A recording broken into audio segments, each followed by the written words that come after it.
fight speech. And you know, many people are going to try and tie this into some sort of racially motivated attack of some sort, right? Verbal attack, that is, obviously, right? Because there was no physical crime being committed here in any way, right? Nor was there any racial implications towards it, right? I mean, you could probably, lean towards, I don't know, some sort of phobia to a certain group. And I'm not talking about race or anything. You know what group I'm talking about. But, anyways, yeah. Um, there's a lot of reasons why Josh Hokit has decided to do this, obviously, right? But we're going to talk more about it, and we're going to wait for a few people to get in here, and we're going to get it cracking in just a second, okay? So let's see here. All right, so what do we have right here? We have an article by Channel 4 MSNBC Washington. So this is a local news channel in Washington, right? UFC fighter calls Michelle Obama a man after winning a bout at the White House. Okay, and this is written by Catherine Lee of Washington Channel 4. Okay. In a post-fight interview with Joe Rogan, UFC fighter Josh Hokit ended his remarks by insulting Michelle Obama. Michelle Obama is a man. Am I right, America? Right? The little Josh Hokit voice he does. Hokit said to the crowd gathered Sunday on the White House lawn for UFC Freedom 250. Okay, the first professional sporting event to be ever held at the presidential residence. Now, the remark, which followed Hokit's victory over Derek Lewis, received a mixed response during the fan event, prompting boos, but also eliciting some laughter and cheers. Now, after winning the heavyweight bout, Hokit approached Trump's seat and presented with him a chain. I remember that. I remember he did present him with a chain. I was wondering what that chain was. Samuel Pronto says, "What's up, my man? How are you, man? Did you enjoy the White House fight, by the way? And if so, what was your favorite moment about it? Was Josh Hokit calling Michelle Obama a man one of your favorite moments as well?" He says, "What a card, man. I agree. I agree." So, continuing on with the article here that we have. Okay, so Rogan did not address Hawkett's insults in the moment or during the rest of the broadcast. Instead, concluding the interview with "Ladies and gentlemen, Josh Hawkett," which Joe Rogan uh, does most of the time, right? By the way, guys, do me a favor, hit the like button, hit the subscribe button if you haven't already. Let's get this thing cracking. We're going to try and decipher what is going on with Josh Hawkett and why he decided to do this, okay?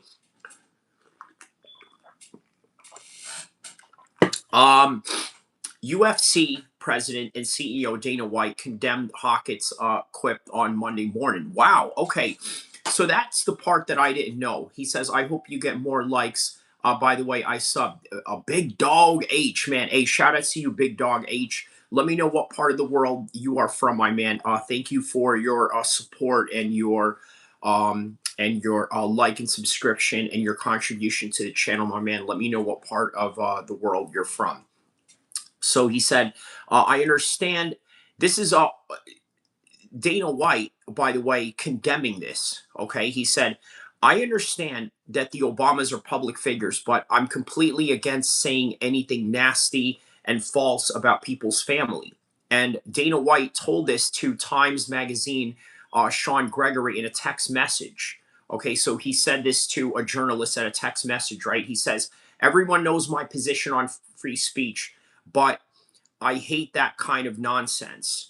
So Dana White's not a fan of this, right? He's not a fan of this. I wonder if Trump is a fan of what Josh Hawkett did. I would imagine that he is, right? I would imagine, yeah, stick it to the Obamas.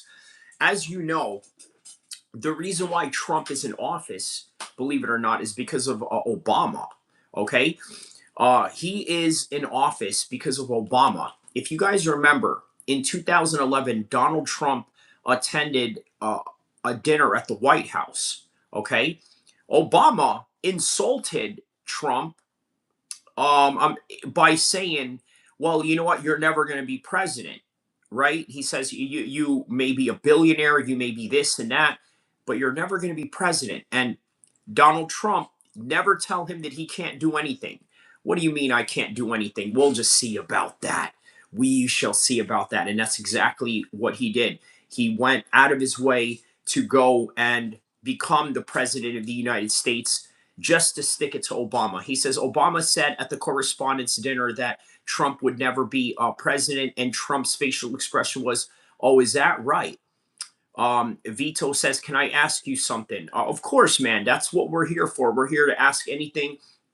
The minute you say something stupid, I'm going to ignore you and I'm going to kick you out of here, out of the shadow realm. Okay, okay, that's a good question. Vito asks, "Why is Crawford so stupid to think that he could last 10 seconds with Conor McGregor?" I think that he can last more than 10 seconds with Conor McGregor. I would argue that with the right training camp, Terrence Crawford could probably beat up Conor McGregor in an MMA fight. Okay, I mean that is assuming that we're not talking about a prime Conor McGregor. Now, Vito, if you're talking about a prime Conor McGregor, yeah, he would absolutely obliterate Terrence Crawford in a nutshell, in a heartbeat. Um, Vito says no, he can't. He's getting kicked in the face. Um, Again, right? We're talking about the current Conor McGregor. By the way, a current Conor McGregor that probably would not be able to beat Max Holloway next month. Okay, but if we're talking about 2014 Conor McGregor, then for sure. IR sends a 6-7. Shout out to you, my man. 6-7. 6-7 emoji. Okay. So I saw clips from Crawford. He can wrestle. Yes. Samuel Pronto. Elon has $1 trillion, he says. He says because he's a fighter. Vito says, "I agree, but Holloway destroys that bum Crawford as well." Oh yeah, for sure, man. You know, he would, he absolutely would. That's a guaranteed. Although, uh, I will um I will challenge you on that a little bit, Vito. Right, considering the fact that Max Holloway is very boxing heavy. Now, how will that lend himself to, let's say, a boxing match in the octagon in an MMA rule setting, to where Terrence Crawford is going to have an advantage, right? Victory, shout out. He's like, "Heck yeah, I was hoping you would do a live today. Here we are, my man." Yes, with the strong emoji. Samuel Pronto says, "Say what you want about Connor, but that left hand can knock everyone out." Yes. Laser sharp, Pronto says. Yes, that is true. That is absolutely true. That is something that we should never forget about Conor McGregor, okay? Because I tell you what, man, Conor McGregor still has that left hand. He can finish anybody at any time, and as a result of that, yeah, this is not the kind of Conor McGregor um, that we're expecting though right now, right? Okay, Shane Gillis rejects a UFC fighter's crude comment. Okay, this is in regards um, to Josh Hokit. Okay, because I believe Shane Gillis was there at the White House. So all right, I'm making a thumbnail for this right now as we speak. Okay, so what is this?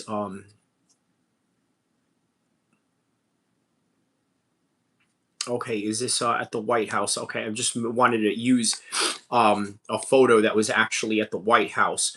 So in his prime, yes. Toxic gameplays. Okay, yes, in his prime, yes. Uh, this Conor McGregor Max Holloway fight is going to tell us everything about um, Conor McGregor, right? It will literally tell us everything about Conor McGregor, because if he can't beat Max Holloway, then I don't know, man. I think they're probably going to rematch. That's what I think. He says, "You realize it's you all, not y'all. I know your lot IQ is historically low, but please try your best. Who are you talking to? He says, you all. Like, you all, not y'all. Are you talking to me or are you talking to someone on the chat? Let me know. He says, how many White House picks did you get right? So let me see. Ayman Zahabi, I definitely got wrong. I think I got everything else correct. Diego Lopez, I got correct. The Michael Chandler Roofy fight, I got correct. Yeah, everything else besides the Ayman Zahabi fight, I believe I got correct.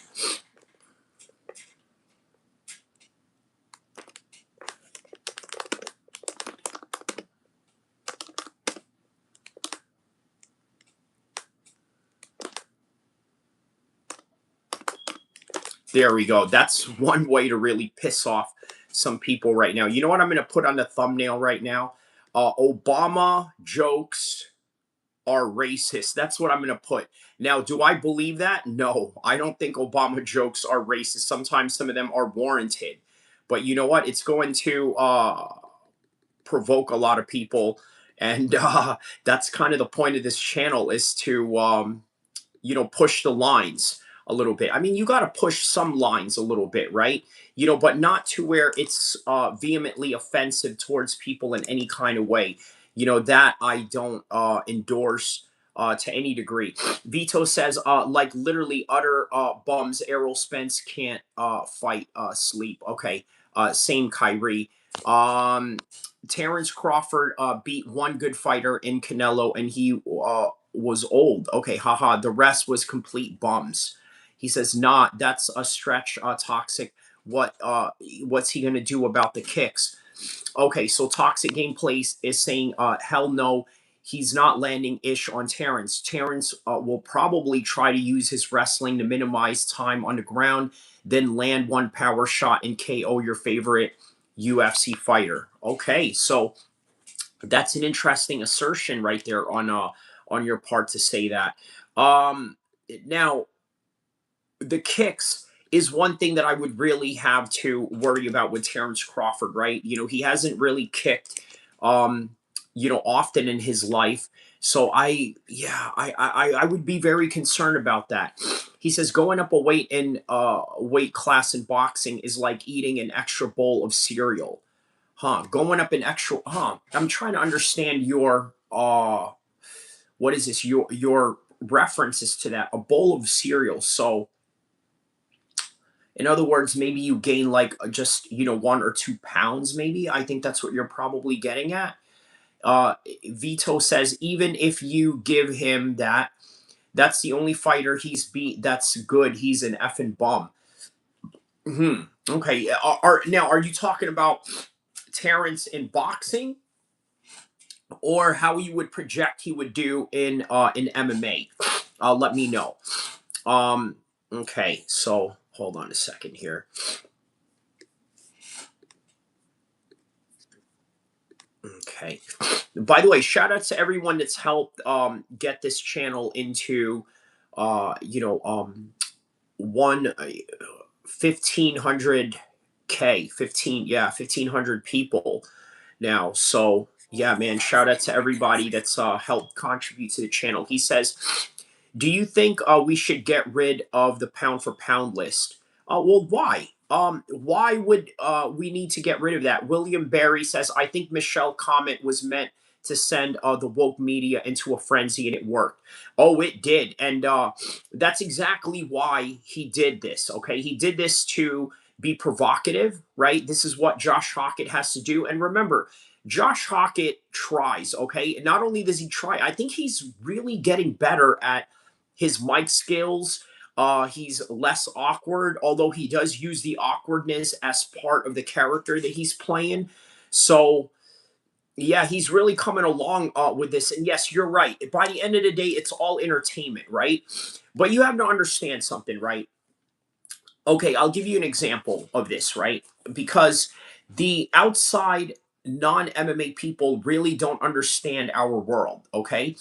I got a cousin in Egypt who looks like Ariel Hawani. Okay, you guys remember when I showed you my cousin in Egypt who looks like Ariel Hawani, right?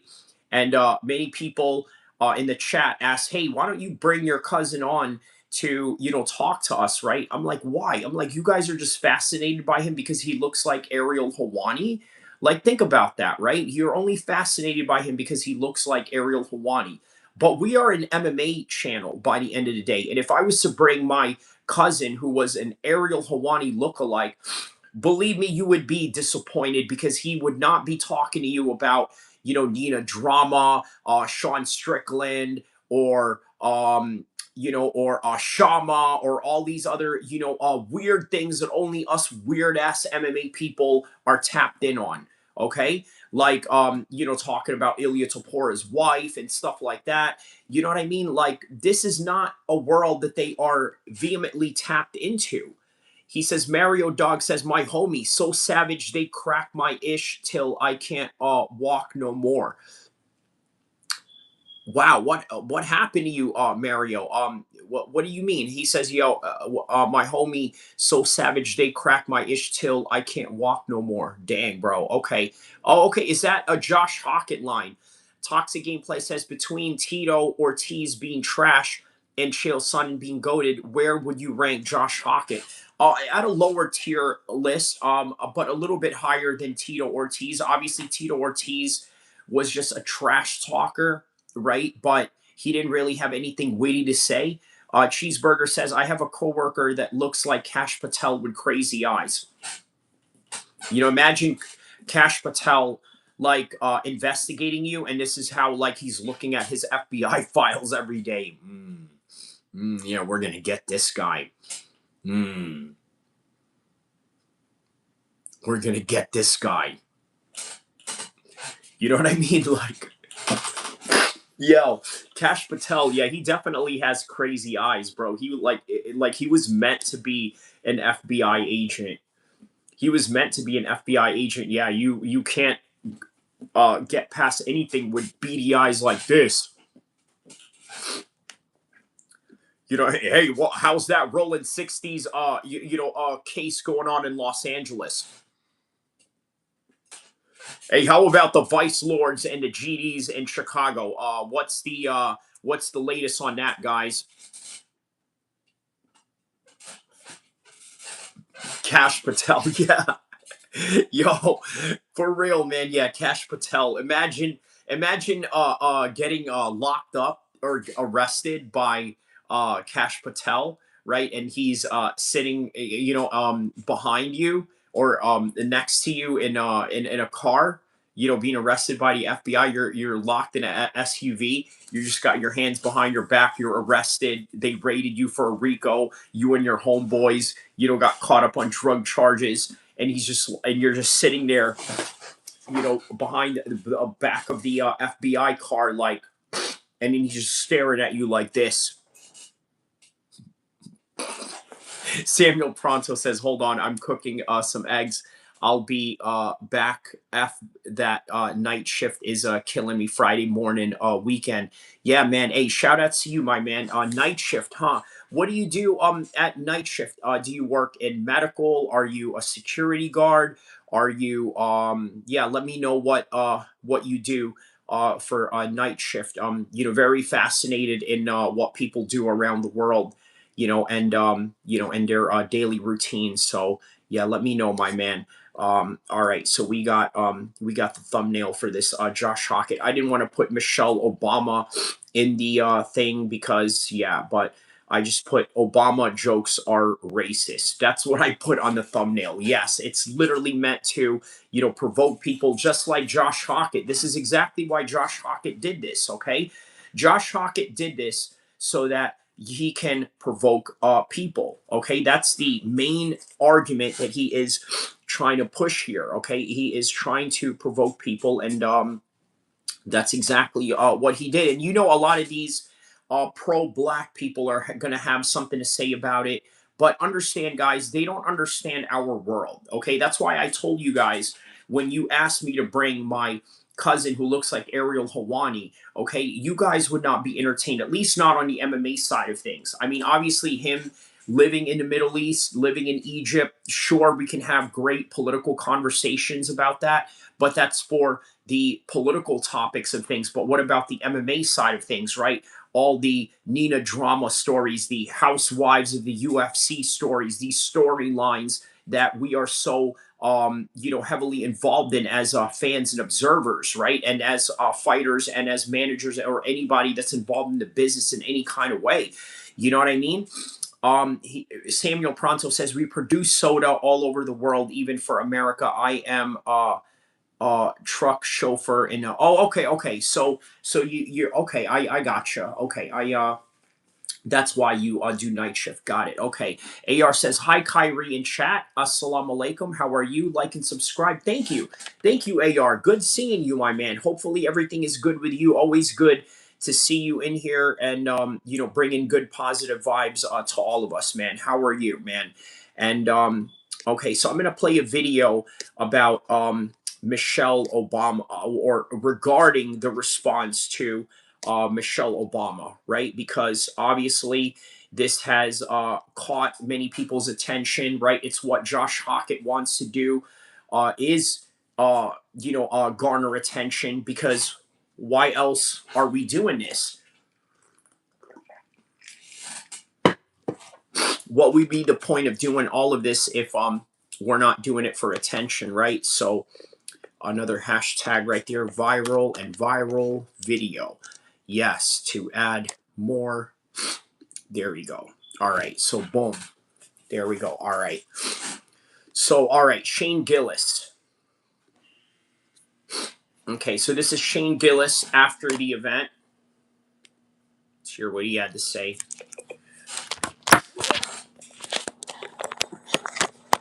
That's not Shane Gillis. Oh, this is a commercial. This is an advertisement. Okay. Okay, wow, what is this? What's my man doing? Busting out some moves.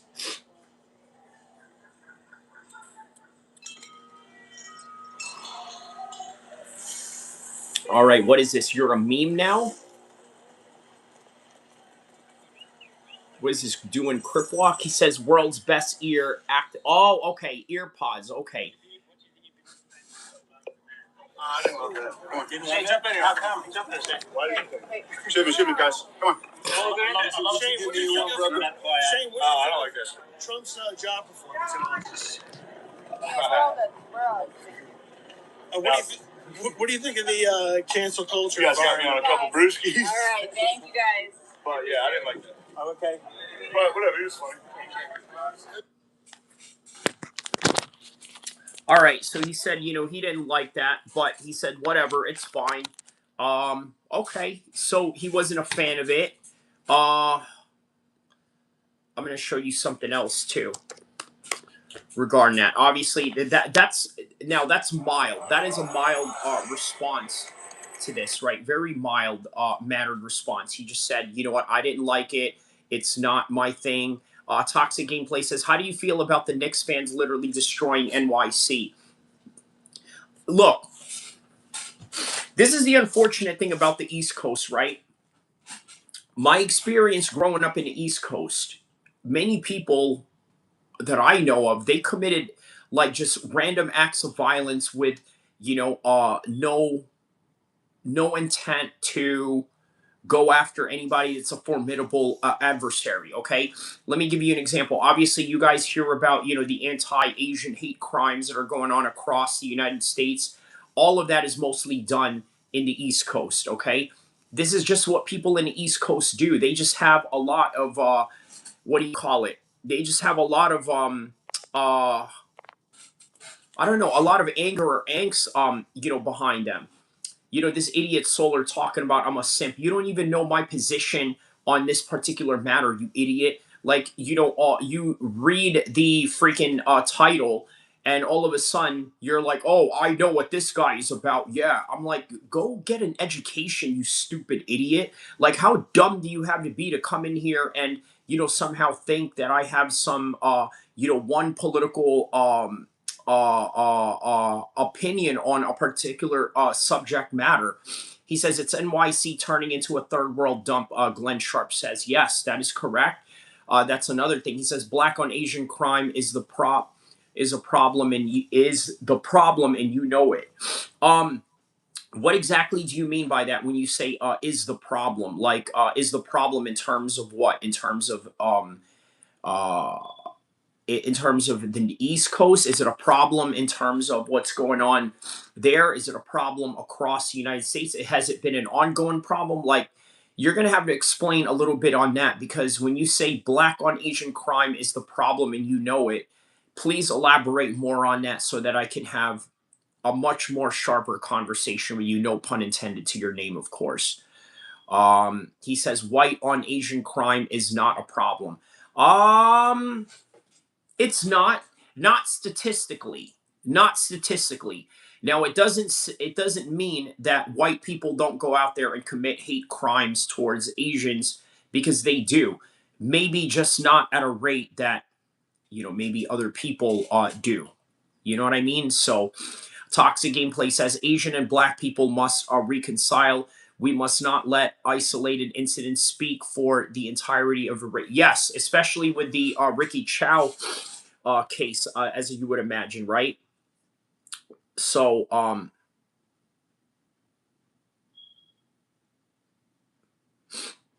okay, let me see here. Another one about uh, user says that's called per capita. Yes, yes, per capita. That is that is a common argument that many people make when you talk about how one particular race of people are more prominent than the others of, let's say, committing crimes. Toxic Gameplay says there are 48 countries in Asia. Ricky Chow doesn't speak for every Asian. Correct. And you also have to understand, right? The UK and America have two different interpretations of exactly what an Asian is. You see, Asian means something completely different in the UK. It means somebody that's Bangladeshi, somebody that's Pakistani, somebody that's Indian, somebody that's from Sri Lanka. This is considered Asian.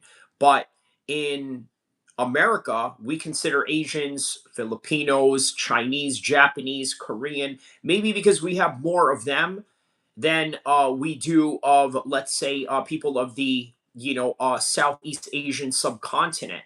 He says, right, UK is more focused on the brown side of things. Correct, correct. Whereas we have more of the white Asians, right, the Oriental Asians, as they call it. So yes, yes, you are absolutely right about that. How about this, man? 24 hours after the White House, Trump meets with President Macron, and then he talks to him about Cyril Gone, which is crazy. He says, "Yeah, the yellows here. Yes, yes. Okay, so here's a video about Michelle Obama. They wanted clips. They wanted out yesterday after the White House UFC event. Josh Hokit. So they call this rage baiting in a way. So all right, here's what we're talking about right here. Beat Derek Lewis, grabbed the microphone, and decided yesterday after the White House UFC event, Josh Hokit beat Derek Lewis, grabbed a microphone, and decided his big contribution to American political discourse was saying. Toxic Gameplays asks, do you think Cyril Gone is a dirty fighter? I don't think he purposely tries to be.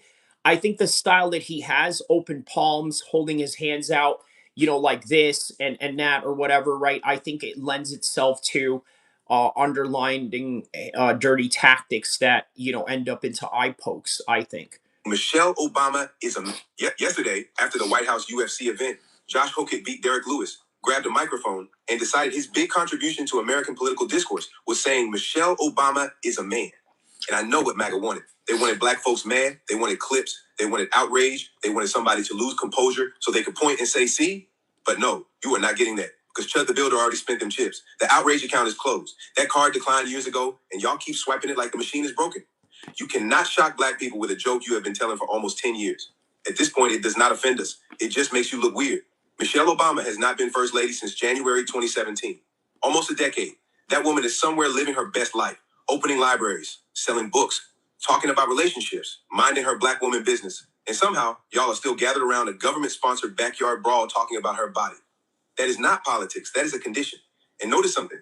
Black people do not spend all day talking about Melania Trump. Not because we do not have material. Please. We could talk about who she married. We could talk about internet rumors. We could make a whole documentary called The Greatest Come Up in Human History.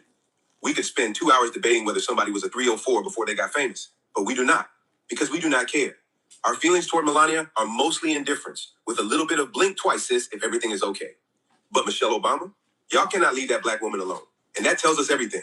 This was never about comedy, never about biology, never about truth. It is about black joy. Some people cannot stand seeing a black woman admired, loved, respected, protected, successful, moisturized, booked, busy, and completely unbothered. So officially, from us to you, we do not care. We know Michelle Obama is not a man. She is about as black woman can get. And honestly, most of us think y'all look ridiculous. Gas is over $4 nationally. People are dealing with rent, groceries, inflation, tariffs, and wars this country did not need. And y'all are throwing a cage fight on the White House lawn while talking about Michelle Obama. That is not strength.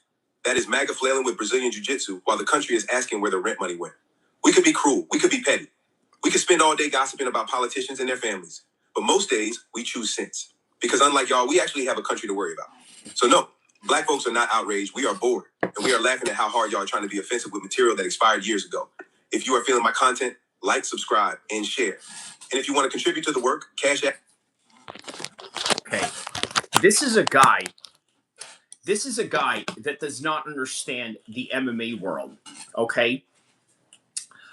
There are guys that train but are not tapped into the world of Nina drama, the world of the Real Housewives of the UFC. Okay, that's completely fine. You see them at the gym, Monday morning, pro practice, at Team Alpha Male, pro practice at America Top Team, pro practice at the TriStar State, whatever gym or whatever part of the world that you train at, right? There's guys like that.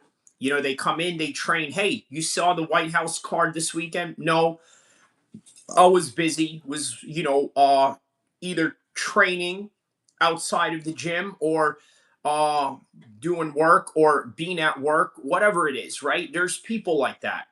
They don't care about what's going on in the drama world and then there's the opposite of that, right? There's people that are immersed in it, that know about it, but then there's also another opposite of that, people that don't know anything about any of the storylines that go on in MMA. So he sees this and he thinks, all right, you know what? This is an opportunity to make this about, a black issue, to talk about the black plight, which has nothing to do with one or the other, has nothing to do with X, Y, and Z. But obviously, they want to make it about that for whatever reason they have. Notorious TBG says, Big Mike is a big upset. I don't know what you mean by that. Keep crashing out Black America.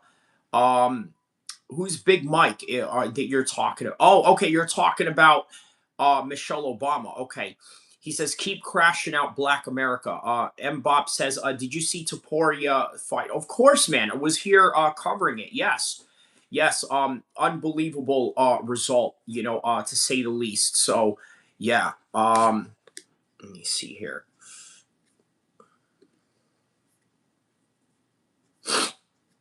Let me see what else are people saying about the Michelle Obama comments here. Let me see here. Would you consider Dean the Great a good Muslim? You know what, man? Obviously, what you saw out of him, maybe not, right? Maybe not really, right? Just what you saw, what you kind of see out of him, but in his private life, we don't know. Oh yeah, I saw your comment. You said that Michelle Obama is from O Block. That's crazy, man. I didn't know that. Wow. Um, Maybe she should work on getting little Dirk. What do you call it? Like pardon. Oh man, thank you for the super chat, Mbop, man. Shout out to you, my man. Thank you for the super chat, man. Highly appreciative of that, man. Thank you so much, man. Anybody else care to match Mbop's donation? You are more than welcome to, my man. Thank you for that.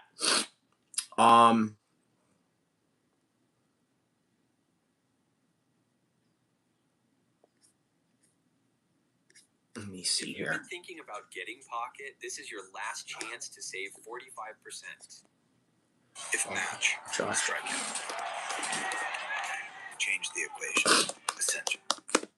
Chevy Silverado drivers will do a lot in the next 5 years, but here's one thing they won't do. Also, look, you got to understand, right? There's a lot of pandering that goes into what Josh Hokit was doing, right? Let's hear what TMZ. Wow, okay, TMZ actually had something to say about this. All right, let's hear what TMZ had to say about this. Welcome to the TMZ podcast. Devin here with Branson. Courtney on another vacation. I don't know. I don't vacation shame. I just wanted. It's like 19 minutes and they call it a podcast, okay? Like a 19-minute podcast, okay. That was a shame. No, I just wanted to let the audience know she's on another vacation. Another vacation. Period. I don't think they can. No. So you fell asleep, I would assume, but no, I did not fall asleep. No, I'm saying UFC Freedom 250. So you, so you did. No. You caught UFC to the White House UFC event. Freedom 250. I had a lot going on yesterday, but I was scrolling on X constantly, so I would catch like every highlight. Like in my so my algo right.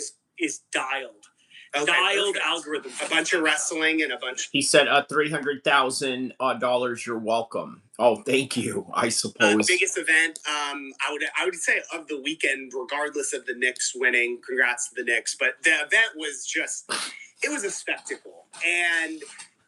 Every fight ended in a knockout. I know there's been a lot of haters and people who are like, wow, this is like so disrespectful to the office. It's a joke that they're having fights on the lawn.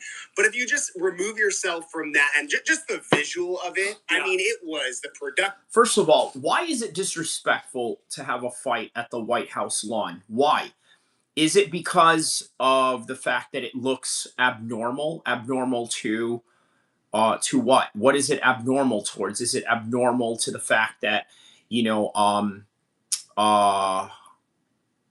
don't know. Like, what is so abnormal about it? Like, is it because it's sacrilegious? Like, are we going to treat the White House like it's Mecca, Saudi Arabia now? Like, is there some sort of like, I don't know, holier than thou situation going on at the White House to why people are complaining? Here's the thing, right? I told you guys, Obama created Donald Trump, okay? In more ways than one. He created his political career in ways that motivated him to become the president of the United States after insulting him at a dinner. On top of that, Donald Trump and Obama, what they did was create a different norm in the White House. Okay, for example, Obama set up a basketball court in in the White House, right? A typical black man thing to do, right? Okay, well, a lot of white men, they love the UFC. Let's be honest about this, okay? White men love the UFC. White men love MMA. Okay, that's just what it is. Okay, there's a reason why MMA Guru is the top MMA streamer, because let's be honest about this. Many of you out there in the MMA landscape of YouTube and the internet are white racist people. Let's just be real honest about that, okay? You love his racist takes, and that's just the fan base that you have right now. He says, your intuition reminds me of the apparently kid. I don't know what you're talking about. MLK says, are you jealous of whites?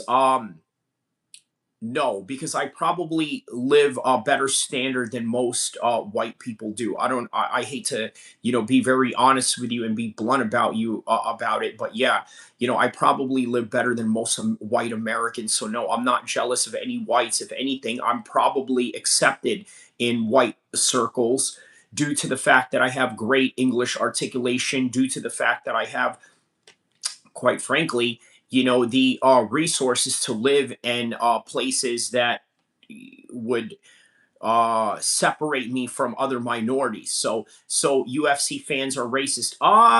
No, obviously not all, but the ones that are vocal on the chats are. Okay, I'm not saying that all UFC fans are racist. Obviously not. There's many UFC fans that are unspoken, many UFC fans that are underrepresented simply because they don't go on chats like the way that you do. They don't have a channel like the way I have, right? They're not as active on it. So we can't say that all UFC fans are racist. Obviously, that is a generalization that, just holds no weight to reality. He says, yeah, are you Muslim? Yes, I am. Yes. Scandaburo says Ilya's opponents from Emmett to Justin are 37 years old, plus had their UFC debut 2010, 2011. He avoids the younger generation and wrestlers. Well, he took on an older man in Justin Gaethje, and obviously it did wonders for Justin Gaethje.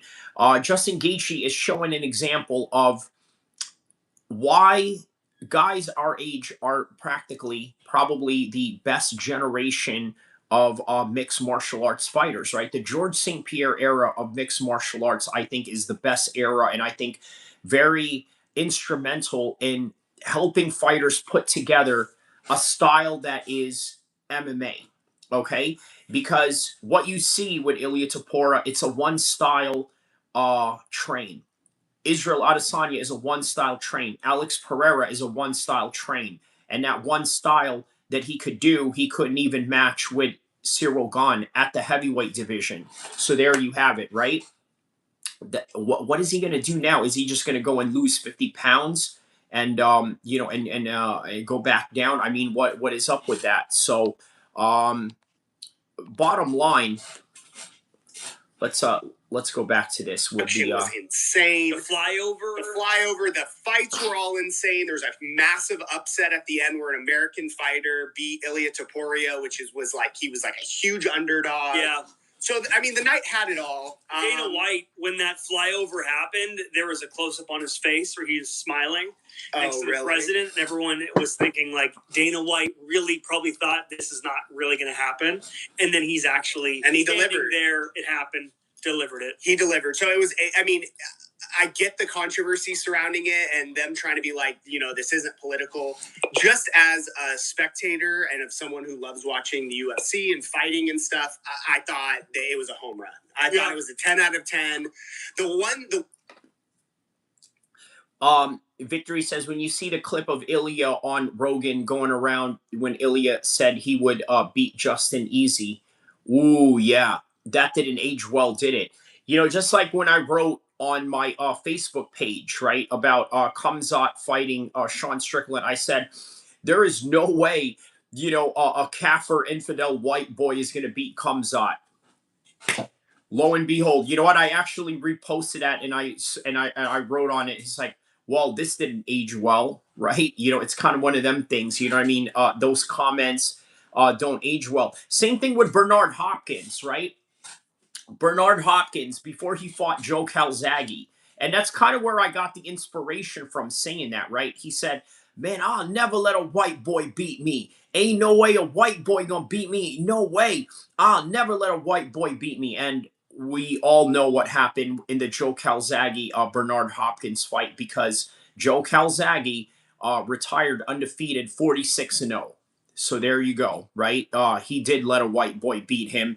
And several times after that, plenty of white boys have beaten Bernard Hopkins. But, we say what we say in the world of fighting because we have to believe in ourselves. We have to tell ourselves that we are superior. We have to tell ourselves that we are better than most men, because that is ultimately what you have to believe when you step into the octagon, when you step into the ring, or when you step into the mat with your opponent. The one gripe I did have, well, first of all, there was all those concerns about the weather, and it looked beautiful. And mosquitoes, don't forget. Yeah, and the bugs, but it looked fine. I mean, just the scenes of them like walking from the White House to the octagon were awesome. I don't know. I thought it was a really cool event. The only gripe I had was that it took way too long between fights. Did it really? Yeah, like it was just like the pacing of it. Usually UFC is really good at just like fight. They had so much different stuff and logistics that there was so much time in between each of the fights. And a lot of ads in the and I had to get to bed. Yeah, I had to get to bed last night. But I did stay up and I watched it all. So Scandenberger says Cyril helped John with the GOAT status. Cyril helped John with the GOAT status. Okay, by beating him, correct. And obviously, him beating him, I mean, this just aged. Look, think about this, right? This aged well for John Jones. Okay, beating Cyril Gahn, it aged well. Max Holloway knocking out Justin Gaethje with that 1 second left, it aged well. Conor McGregor said, man, Justin Gaethje winning at the White House and Max flatlining him, this is the best time right now to be in the Conor McGregor fight business. He is right. Okay, do you imagine the kind of claim that Conor McGregor will make if he knocks out Max Holloway? Okay, the guy that knocked out the current 155 pound champion right now, the undisputed 155 champion. Like, imagine that. And then the other connection to that, who is the greatest manager in mixed martial arts history right now? Who's the greatest manager? Huh? Abram Kawa? Maybe. Abram Kawa got John Jones.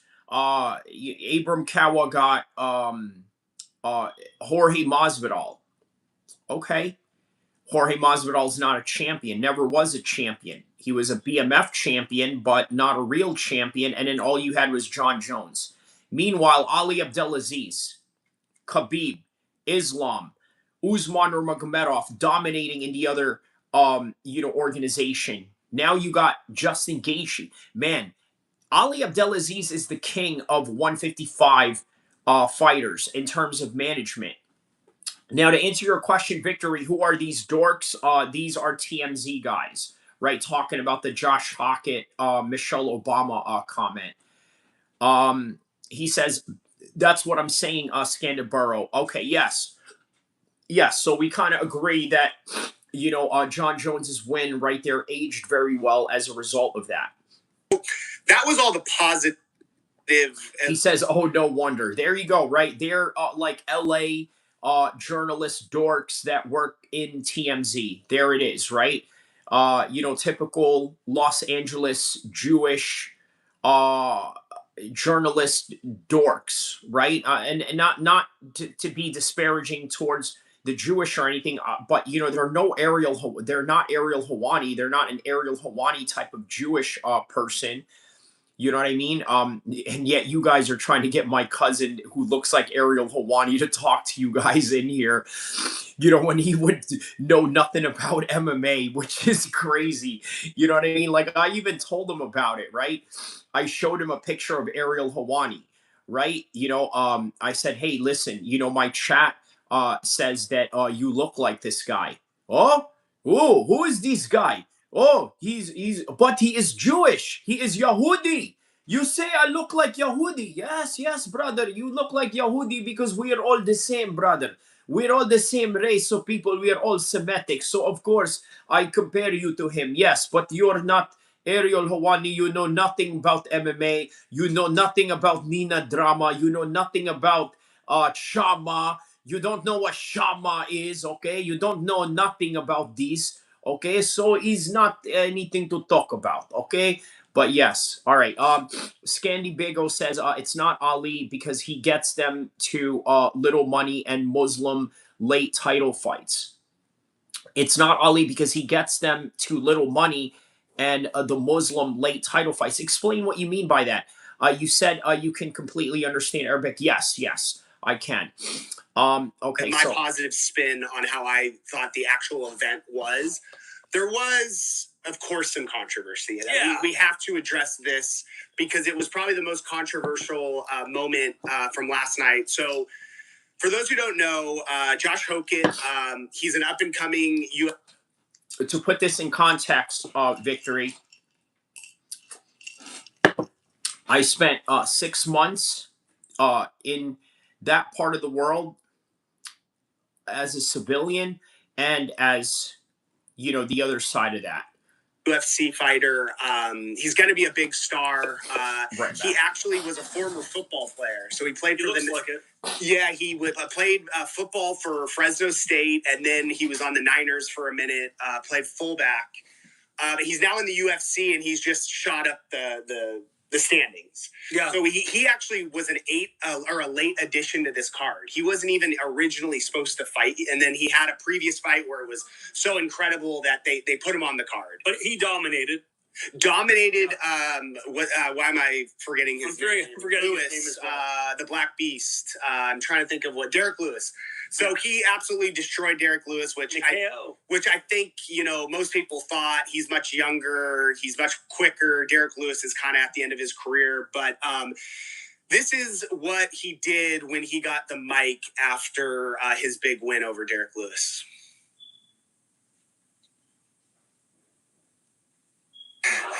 Michelle Obama is a man. Okay, wait for you to so we'll play it again. Are you trying to feed your dog better but stuck between overpriced fresh food and low-quality kibble? Hi, I'm Dr. Stephanie Lipp, Spot and Tango's vet advisor and a licensed veterinarian in New York City. I'm constantly asked by pet owners the best quality foods to feed. I believe that Spot and Tango is one of those great options, and I even feed it to my own dog. Unlike traditional kibble, which is cooked at high temperatures, which can be destructive to the nutrients, Spot and Tango is cooked at a low temperature to maintain 99% of the nutrients. Spot and Tango on kibble maintains the same benefits as fresh or raw food. Healthier digestion, shinier hair coat, and improved appetite. But here's the... And lastly, Michelle Obama You guys want to play it again? is a man. Am I right, America? Ladies and gentlemen. Scandabrigo says Khabib and Islam deserved the title shots before they got them. They deserved more money. Ali is weak. He kissed Trump's feet in the cage, and he kissed Dana's feet. Did he really? Did he really? He said, could he technically get in trouble for slander? If Obama, if Barack and Michelle decide to push the issue on it, now here's the thing: would they do that? It seems beneath them to do that. Over the years, there have been many people that have slandered Obama while he was in office and after he was in office. Okay, the slandering of Obama. I mean, it comes with the territory. You're the president, right? Trump gets it. Obama gets it. Bush definitely got it. Bill Clinton definitely got it, right? Although a lot of it was sort of, self-induced in a way. He said he should have said, I think she's a man. Oh, okay. I think. There you go. Okay, so that's important expressive language right there. I think.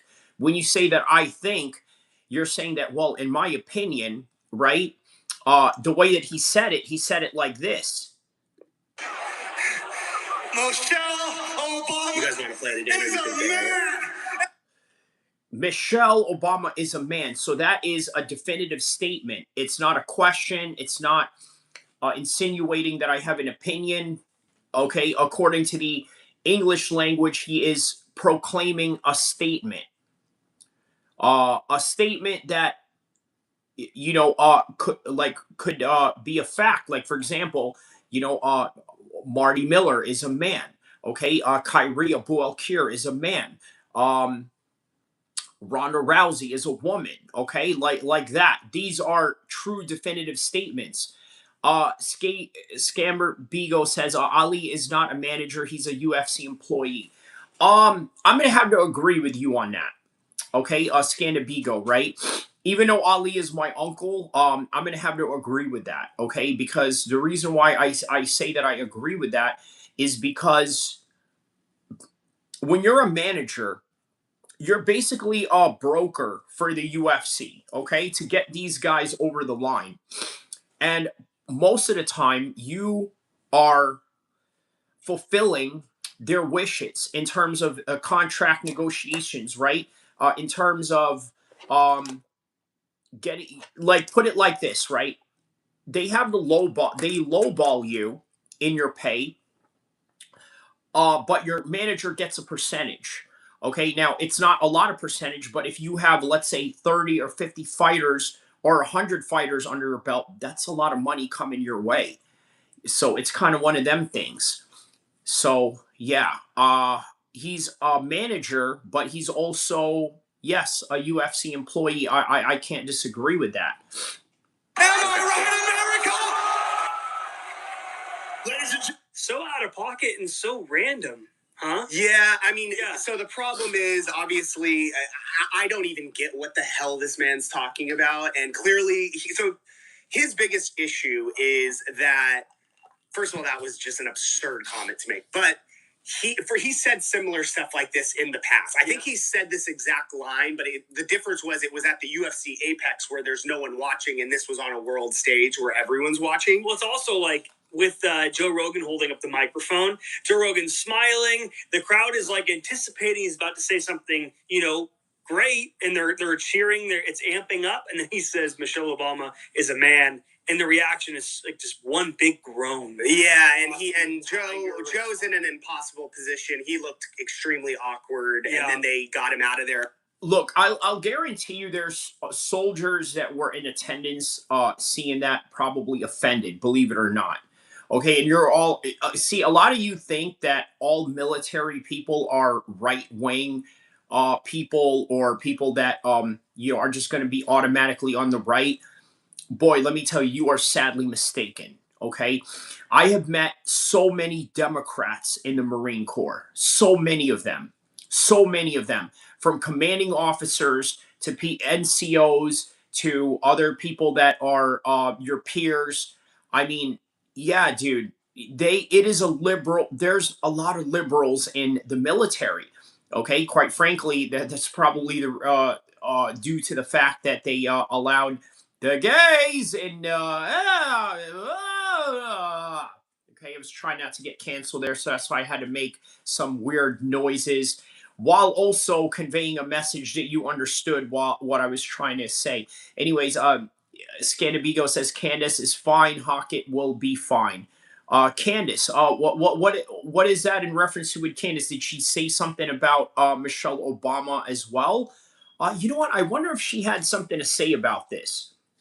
Right. Let's see if Candace had anything to say about the UFC White House. Period. I don't think she's really all that tapped into Josh Hokit or anything like that. He says the Navy is only liberals. Is it really though? There's a lot of Filipinos in the Navy, Filipino Americans in the Navy, and they tend to be very patriotic. Right? They tend to be very patriotic, but also very conservative. Although in the 90s, I noticed that a lot of Filipino Americans were tapped into, the Democrat Party, right? Many of them were big into the Democrat Party because they were the party for the minorities. They were the party for the working class, right? The Republicans sort of took a different. Oh, okay, Macron's wife. Yes, yes. Okay. Speaking of Macron,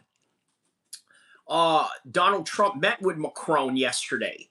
Okay, I'm going to show you that video right now. See, this is why I post these on my social media pages, because I actually have an intent of Raising Cane's chicken thing.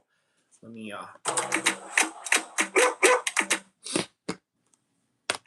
New finished Ultimate Quantum costs less than Cascade? This just makes sense. It makes sense because nothing cleans better than Finish. It costs less per wash. That's why it makes sense. Attention, Finish is an unbeatable. There was a deal where 1.7 billion in cash was put on a Boeing 7, well, not a 757, I guess, right? So JD's coming in for it. He was a rich. To some people, it might be. You have a good team in the world.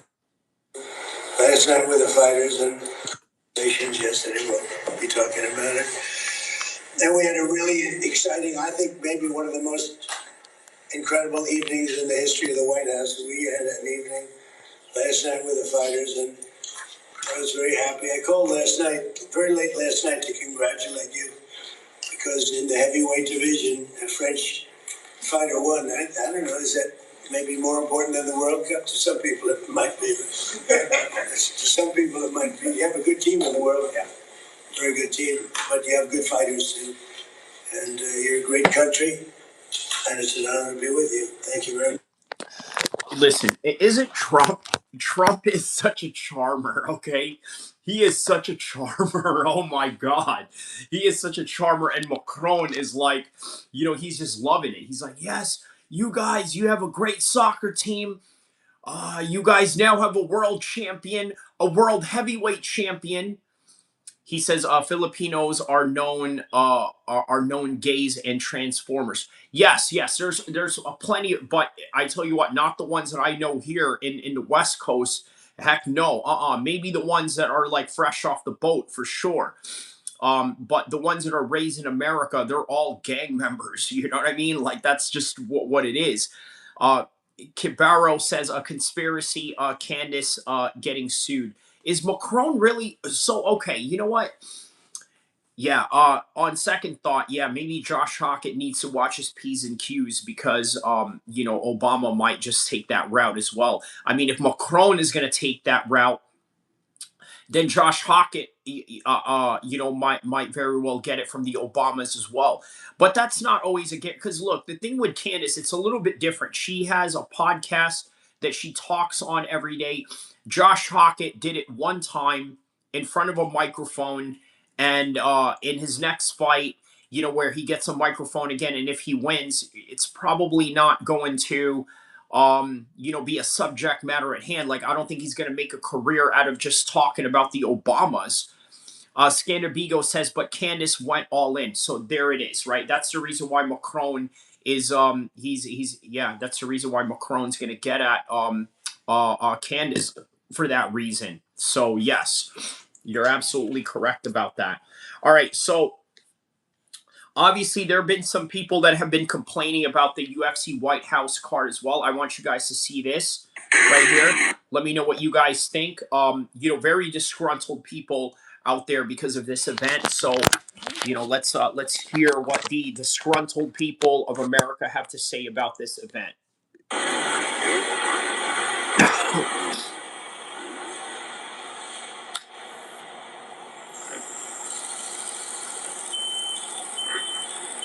What? And I cannot emphasize this enough. The fuck are we doing? What kind of Marlboro Red smoking Coors Light drink? I don't know why this dude looks like the lead singer of the one Sum 41 band. I don't know if you guys know the band Sum 41 in Canada, but he looks like the lead singer. Drinking meth pipe loving. Don't count on me. Da-da-da-da-da. Don't count on me. Da-da-da-da. Trailer park living, conceived at a fucking family reunion kind of shitbag, looked at that and says, yeah, that's how my taxpayer dollars should be spent. We don't have free healthcare. We have kids in this country wondering where their next meal's coming from, and we're in the middle of a motherfucking war. And our soon-to-be octogenarian president is throwing himself a nice big birthday bash with motocross jumping, a flyover from the motherfucking Blue Angels, and hot, sweaty men rustling. And the whole time, he's selling gold commemorative coins for $10K a pop to make himself richer. And you window-licking motherfuckers are still flapping your empty fucking gums about how good he is at owning the libs. Get fucked.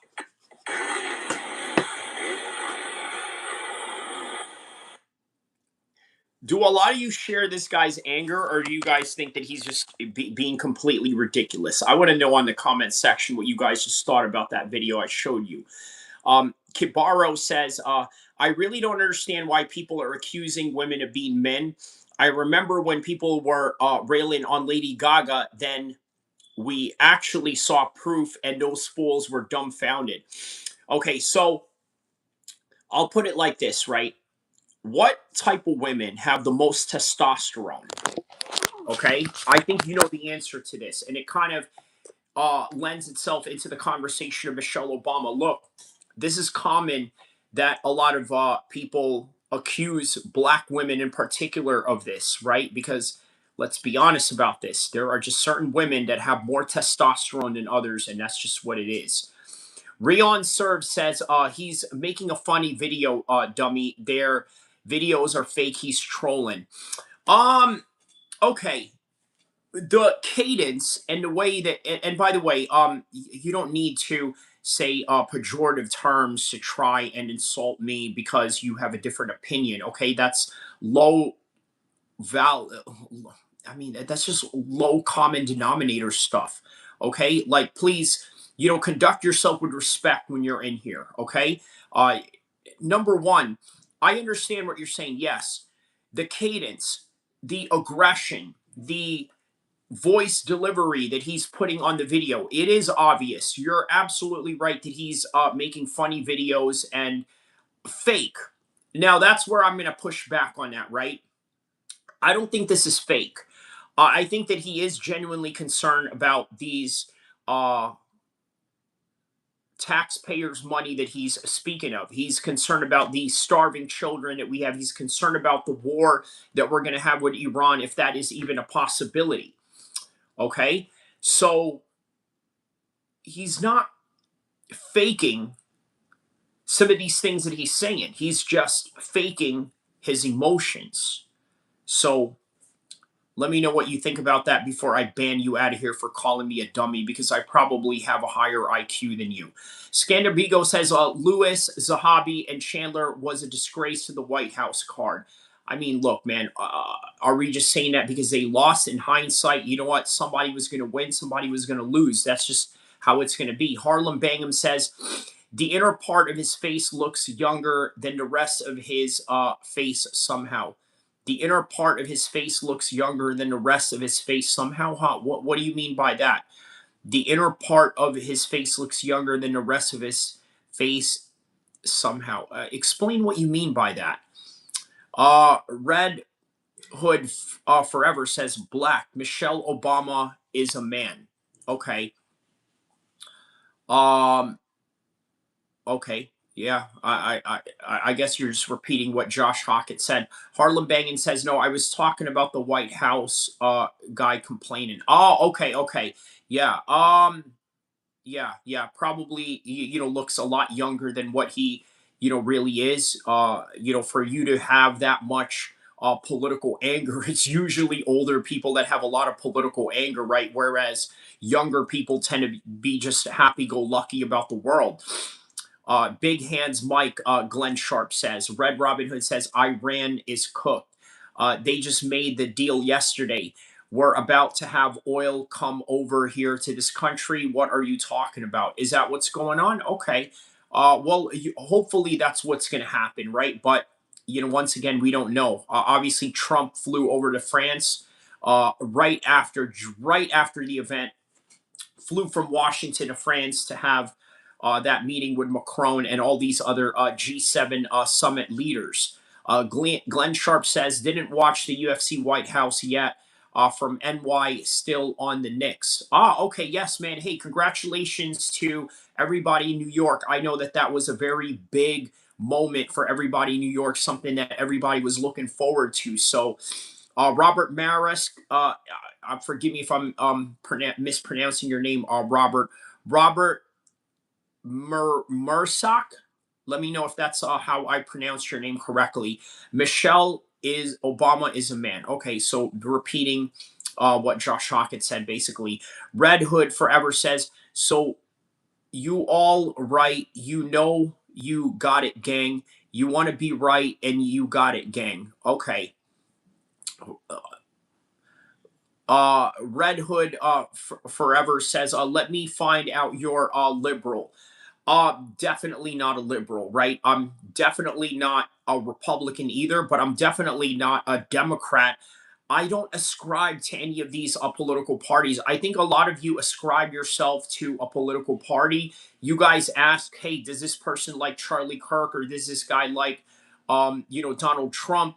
And the reason why you ask that is because you want to know how you are going to tolerate that person, or either finding out uh, how you're going to get on with that person, or how you're going to find that person somehow reasonable or not reasonable, right? Just based on their own, assumptions of things. Tom Gaddy says, Joan Rivers. I remember Joan Rivers. Yes, yes. Joan Rivers told us that a long time ago. Okay. HH says White House card was goated. Yes, I completely agree. Five Squirrel says leave Big Mike alone. Damn, man, we calling him Big Mike now. Glenn Sharp says, was the UFC White House card decent? Boy, let me tell you, it was great, right? To the point where I don't even want to spoil it for you. Scandabigo says Macron didn't meet Trump at the airport and no red carpet. No, Macron didn't go to the White House, Scandibigo.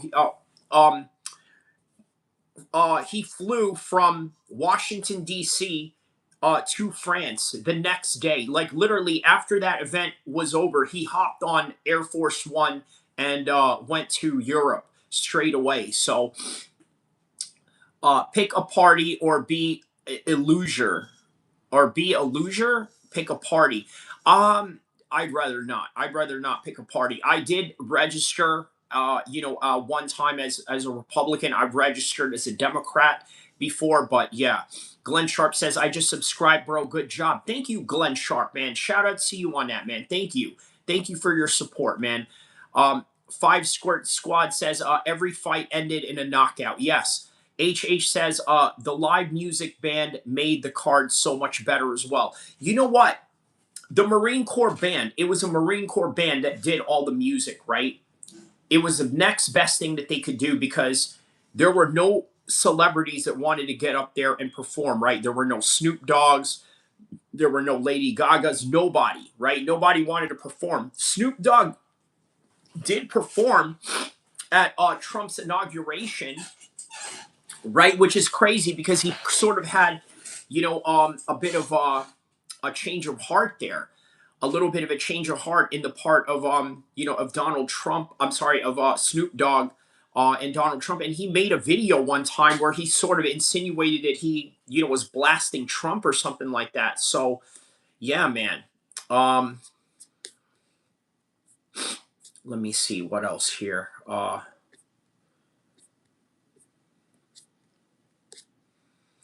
about the Terrence Crawford situation, right? Terrence Crawford going petty on Ilya Tapora. Because let's see here. I know him and Ilya Tapora had a little bit of some beef going on here. This is what Terrence Crawford had to say right here. He said, "This is the guy that said he would knock me out and Shakur at the same time." And of course, Conor McGregor fired back at him. He said that that man fought an MMA fight. You can wrestle, yet you're afraid to go into MMA. What is up with that? And then he told Conor McGregor to shut the F up, concentrate on your fight. Terrence Crawford said the beauty of boxing is that you guys have to come to us and that we don't have to come to you. He says, JG is my king. Who's JG? JG, Justin Gaethje. Okay, Justin Gaethje is your king. Okay. Harlem Bangum. Snoop is. You know what, man? Where's the paperwork in that? Harlem Bangum. Where's the paperwork in that? You say that Snoop is a rat. I've heard this before, right? I've heard Tekashi 6ix9ine insinuate this. But then again, why take information from an informant yourself, right? But what is the paperwork behind that? Let me know, right? Because I've heard people say that. Yeah, I've heard people say that before, but there's no proof of it. Look, I've had homies, okay, that have snitched before, okay, and there's actual paperwork on it, okay. There's tangible evidence to say this guy snitched. But what about Snoop? Who did he snitch on? Yeah, I'd like to know that. If you do, no, I'm really curious to know. A Harlem Bangum, right? Because if Snoop, really snitched, then I don't know, man. He needs to drop his red flag. I mean, sorry, his blue flag. Glenn Sharp says everyone snitches now. I mean, everyone. Yeah, everyone. I don't. Nah, man. That I don't know about that. He says Macron was too busy with his man wife. That's why. Yo, stop it. Stop it, man. Victory says, good for Connor. I get so sick of these boxers and their delusional takes. You're right. You're right. But Terrence Crawford is also right. Us MMA guys have to go to boxing to make more money. So he says everyone snitches is Duplicious work. Everyone snitches is Duplicious work. Okay, that's in reference to Glenn Sharp. Glenn Sharp says, I worked in prison. They all snitched. Okay. Oh, so Glenn Sharp, you are a CO, basically, right? You were a correctional officer. Is that what you mean by when you say that you worked in prison, or did you work there, under the medical field, or did you work there as a staff, or let me know what capacity you worked in prison. CO and sergeant. Okay, okay. So all right, gotcha, gotcha. Okay, so Glenn, here's the thing, right?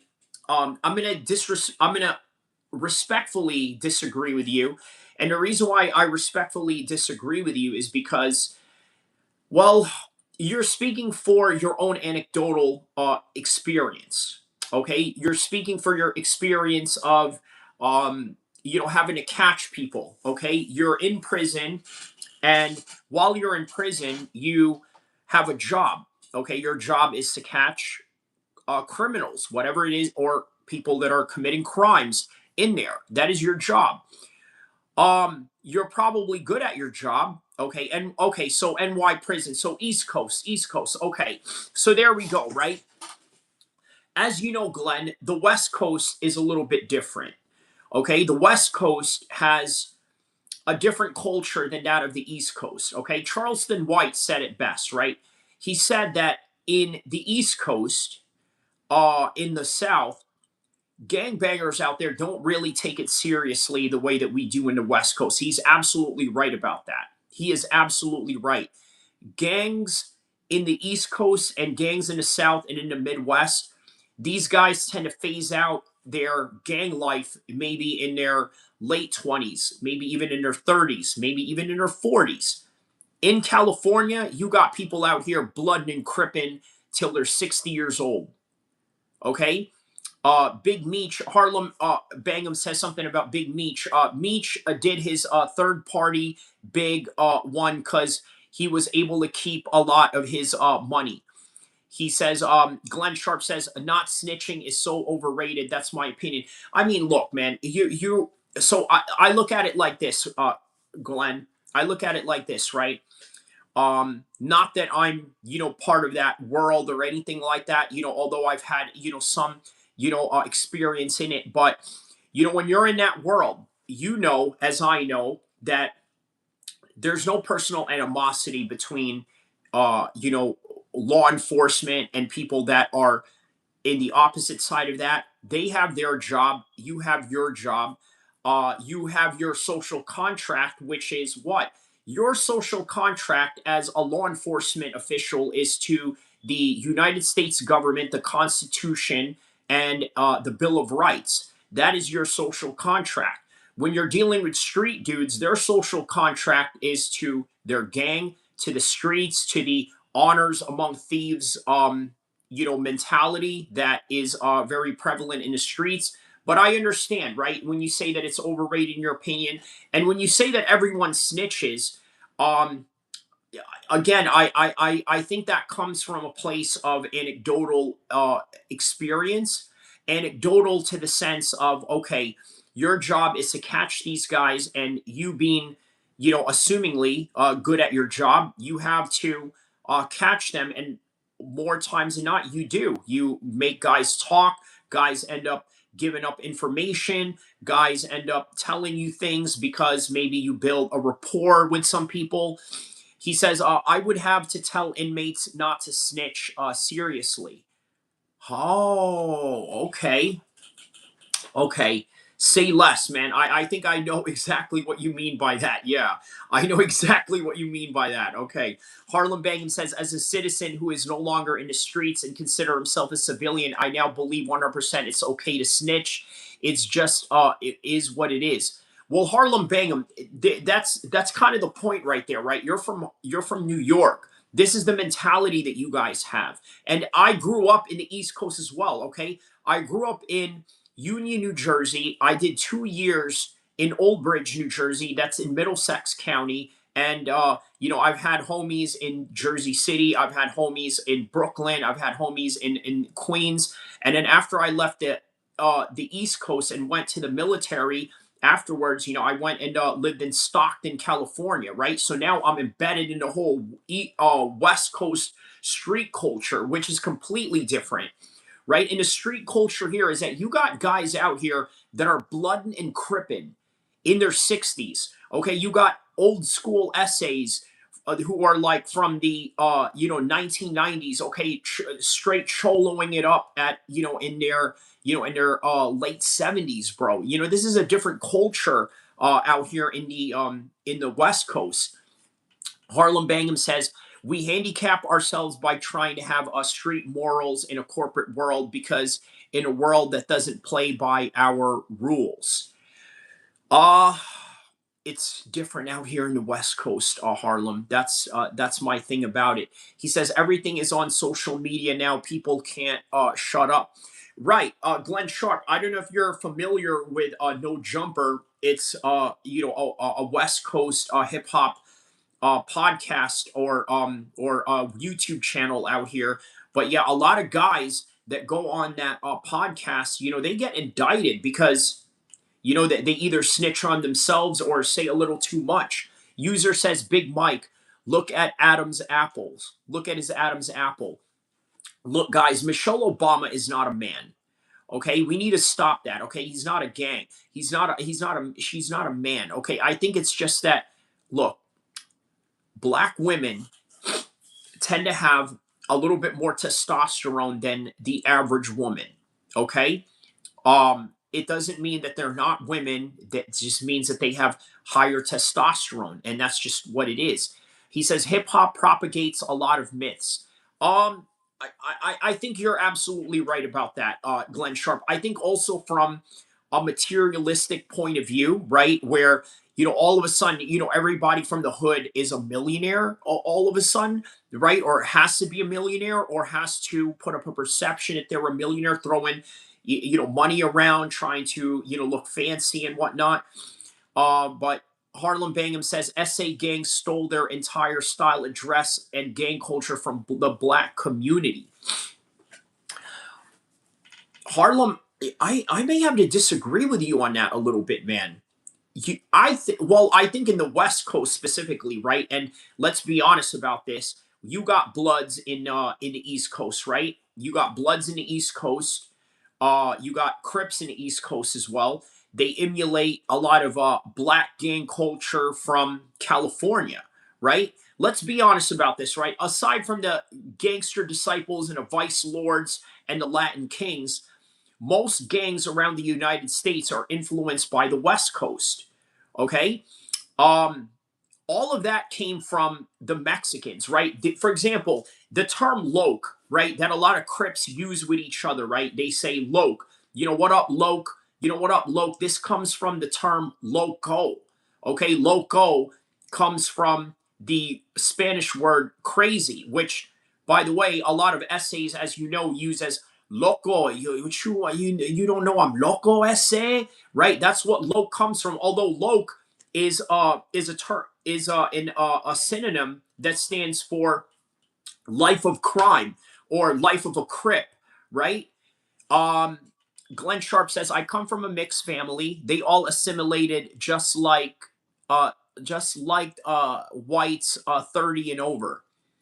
Okay, I come from a mixed family. They all assimilated just like whites 30 and over. Okay, so are you saying that once white people turn 30, they flip a switch where yeah, I think I know what you mean by that, but let me know.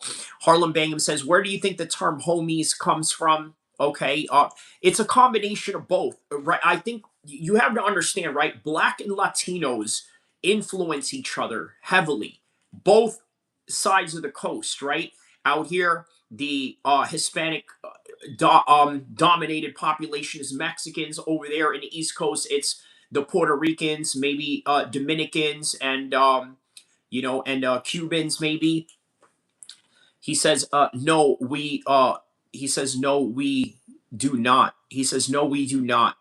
Um, okay, he says, homeboy, plus the baggy shorts, Dickies, flat bill hats, and I could continue. So how about the lowrider culture, right? I would say that the lowrider culture comes from white people, believe it or not. Lowrider culture comes from white people.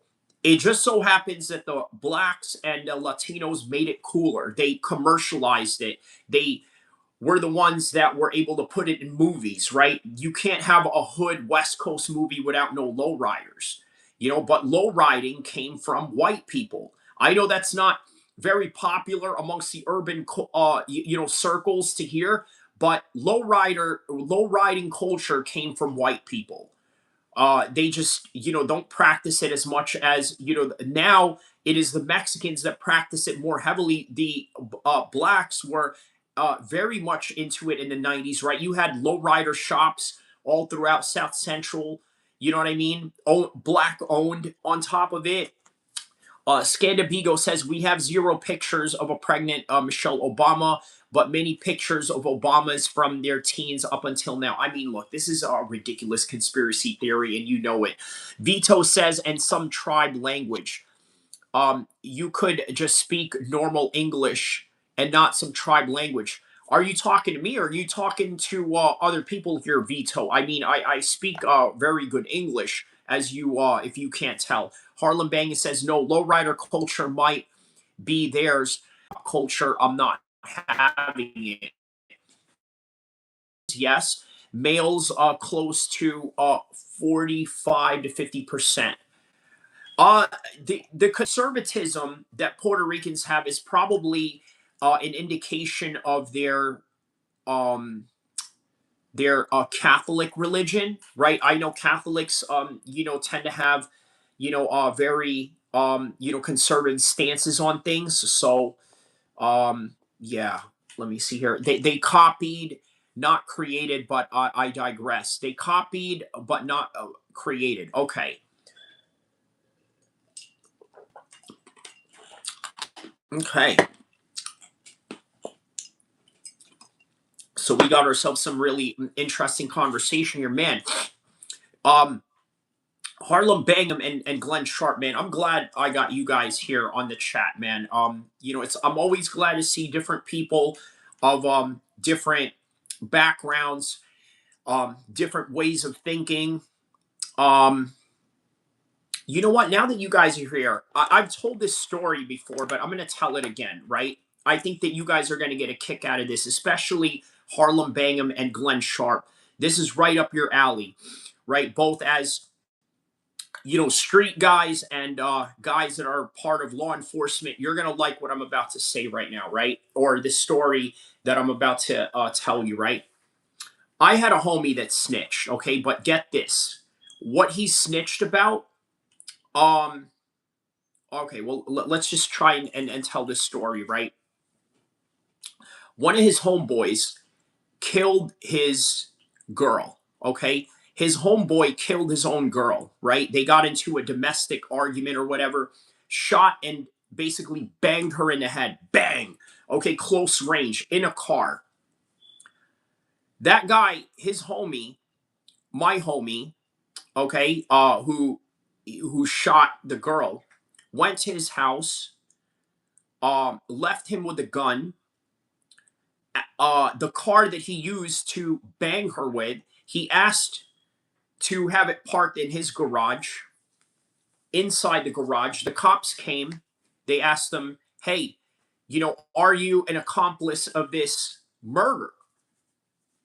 Guess what he does? You guys know that in gang culture, you're not allowed to snitch, okay? But in gang culture, you're also not allowed to bang at civilians, especially not an innocent woman. Okay, granted, you guys had an argument or whatever, but pulling out a gun and banging on her, okay, was not, let me just put this in context, right? These are all Crips that we're talking about in this story, right? They're all Crips. This dude, the homie of mine that quote unquote, snitched or whatever. Hold on a second.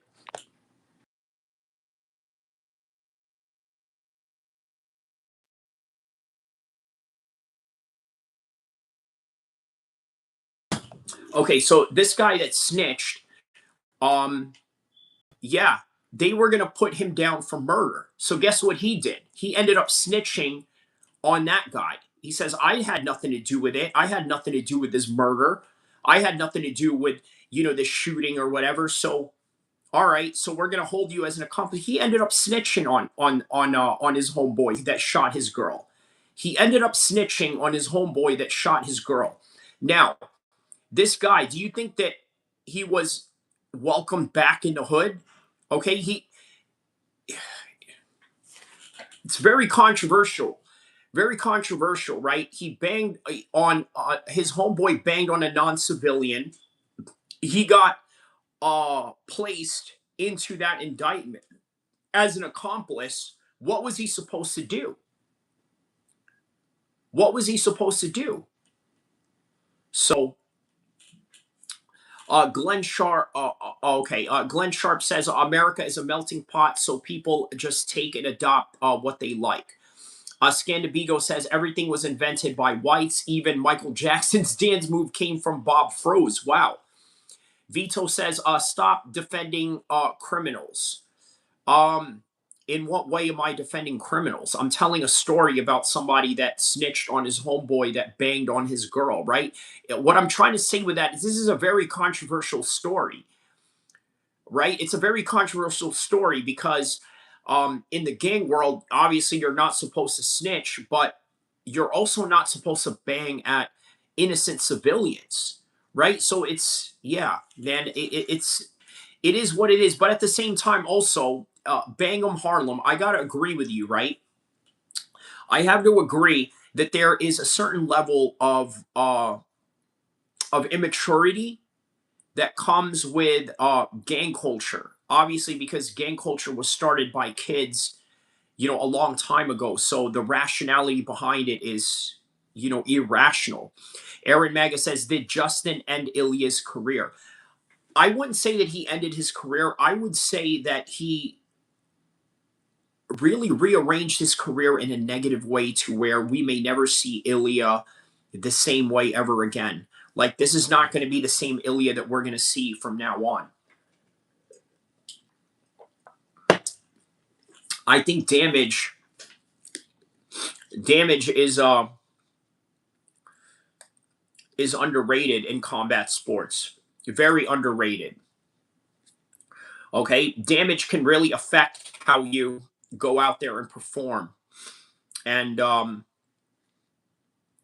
think people are underestimating the reality of that. So, wow, it's been almost a month now since Kamzat fought Sean Strickland.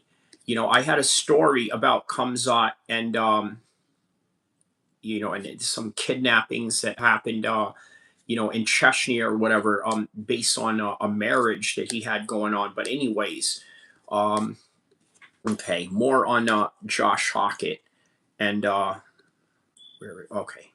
Um, so the problem with this Josh Hokit guy is what he was doing. He plays this character and he does things for shock value and he does things to make headlines like how he did. And the problem is, it's like, dude, you're a really good fighter and you don't need to do all this gimmick stuff. Mm-hmm. People already know you're a good fighter. You've been going up. Yeah, you're wrong about that. Okay, being a good fighter is not enough. Colby Covington was winning before they were about to cut him back in 2017. And then he made a turn and said, you know what, I'm going to go with this Trump gimmick. I'm going to be the bad guy. I'm going to turn it up. Now he's more than just a good fighter. He's a fighter that is recognized. Ali Khan says, bro, you're up early. Well, here I am, man. I live stream whenever I can. When I'm not busy, I live stream. If I have consecutive days where I have, very little to do, I'm just going to go live stream because this is what I'm trying to do, man. I'm trying to really, get ahead of this, right? I'm really trying to make a name in the YouTube space. So here I am, man, and I hope you enjoy it. Welcome, Ali Khan. It's always good to see you in here. So yeah, let's get to this Josh Hokit story. The ranks, and this just you're on the biggest stage in front of the White House and you totally ruined your moment. Yeah, in my opinion. I mean, I thought it was just odd and it's just gross and they're on this big stage in front of the White House and it's dude, why did you have to say something that totally completely ruined the whole moment, in my opinion. And then there was the former FBI director. There's a couple people that we caught up with And asked about this whole situation. This is the former FBI director right afterwards with TMZ DC. I got to ask, what do you think of Josh Hokit saying Michelle Obama is a man? I think it was. They're asking Bongino this, by the way. Check this out. It was probably the most unexpected and unintentionally hilarious moment of the night. The whole place kind of erupted. So I think you see online that kind of blew up. So, it was kind of weird though because it's celebrating America event and then she's part of American history. Listen, you got to smile a little bit. It's funny. He's joking around. He's Hokit. It's Hokit. You're not reading the Declaration of Independence. It literally smells like my bottle of Baccarat in a laundry box. Whether you're looking to eliminate synthetic smells. So clearly, okay, I'm going to have to agree with that. Okay, I'm going to have to agree with Bongino on that. I think that's Bongino, right? Confirm to me, guys, if that is Dan Bongino, the former deputy FBI director, right? Let me know if that is who that is. Identified there. He's right. It's not the Declaration of Independence, for crying out loud. It's Josh freaking Hokit. Okay? And Josh freaking Hokit does what Josh freaking Hokit does, and that is crack jokes, say stupid things, plays a character, plays a very cringy character. It is what it is. By the way, who's more cringy? Let me know in the comment section below. Henry Cejudo, when he was doing the cringe thing, or is it Josh Hokit, or is it just a tie between them? Scandabigo says Israel bombing Lebanon to establish a DMZ only to fill with Israel settler homes does not create a demilitarized zone. It expands your borders. That's their strategy. Aaron Maga says, will Alex move back down to light heavyweight? That's a good question, man. He should, and I think that's where his best competition is at, and I think that he can, have a fight with Carlos Ulberg at some point.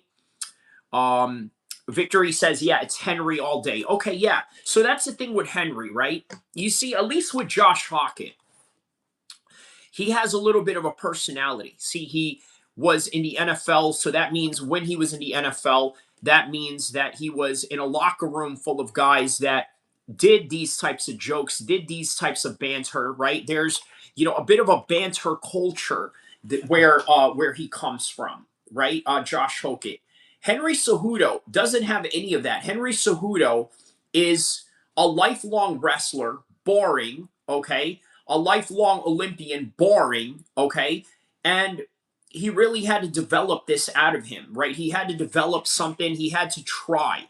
I told you guys, the reason why the Hoktua girl is popular is because she made a phrase basically insinuating that, you know what, if I am going to be a partner of yours, I'm going to try very hard to satisfy you. Okay, that's ultimately what men just want. They just want somebody that tries. Well, here's Josh Hokit. Nobody in the heavyweight division or any division whatsoever are trying to do any Conor McGregor or Chael Sonnen stuff.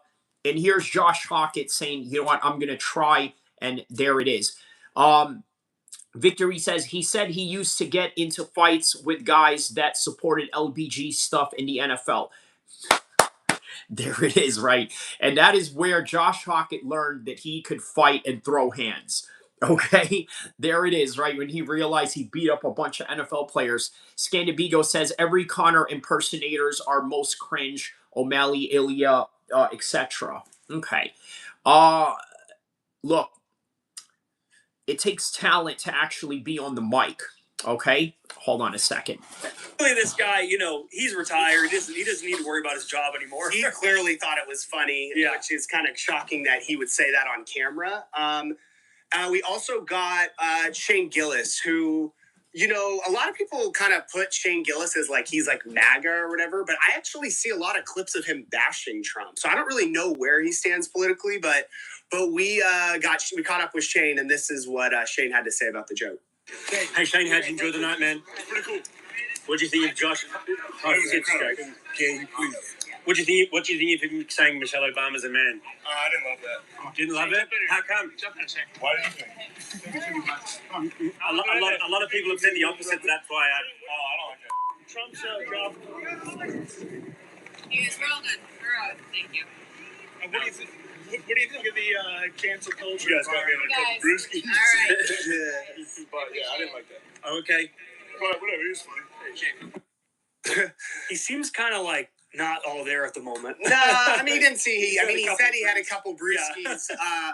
But yeah, I mean, I think that was his genuine reaction to it. He didn't really find it, which is kind of like my reaction. Like, I didn't find it funny, and it's like also like I know what Josh Hokit tries to do, and he got exactly what he wanted. He wanted to make headlines, say something absurd, and see everyone, obviously all the headlines written about him, and people, then it became everyone was talking about this and not so much the event that was put on. And this is a really old joke people would make, like going back 12 years.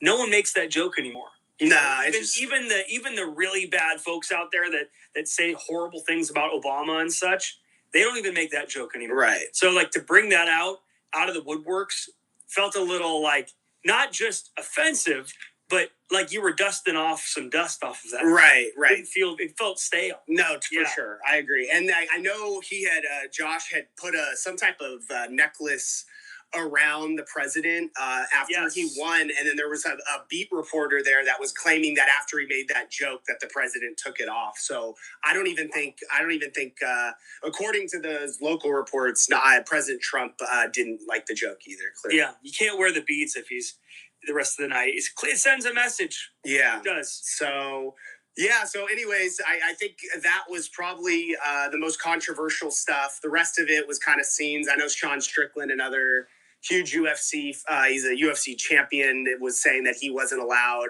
that he was banned. Dana had came back and said he wasn't banned. He went to like some fan event there last night, and it looked like he got arrested, but apparently he just got like removed, and they were saying he was causing too much pandemonium out there. But pretty cool scenes. I will say that. An annual thing?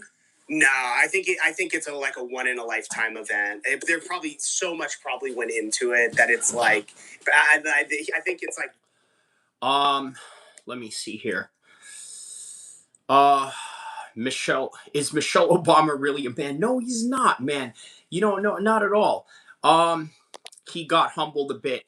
I feel like O'Malley has become more likable recently. Okay. Scandabigo says, yeah, that's true. Let's see if the ego gets to him after a few minutes. Scandabigo says, it was normal back then. Vito says, no, it wasn't normal. It sparked controversy at the time. Vito says, back then, haha, that was like 50 years ago, not 1,000 years ago. Victory says, to be fair, he blew up so fast that it would be hard to navigate as a young man. You're talking about Conor McGregor, obviously, blowing up so fast. Yeah. I think child stars have mental issues for a reason, right? Like, it's not normal for you to be that young and to have that kind of attention, right? It's not a normal thing. Yeah, it's hard to navigate. Look, your frontal lobe, okay, is not fully developed until you are maybe 25 years old. All right. And prior to that, he says, yeah, talking about O'Malley, but it applies to both. Okay. Yes. Yeah. Okay. So you were talking about O'Malley blowing up. Part of O'Malley's blow up, by the way, is because of Snoop Dogg and Uriah Faber. That, man, let me tell you, man, that collaboration with Uriah Faber and Snoop Dogg. Remember when they made the commentary team for Dana White's Contender Series, right? That really put Sean O'Malley on the map right there. Okay, let's go back to this.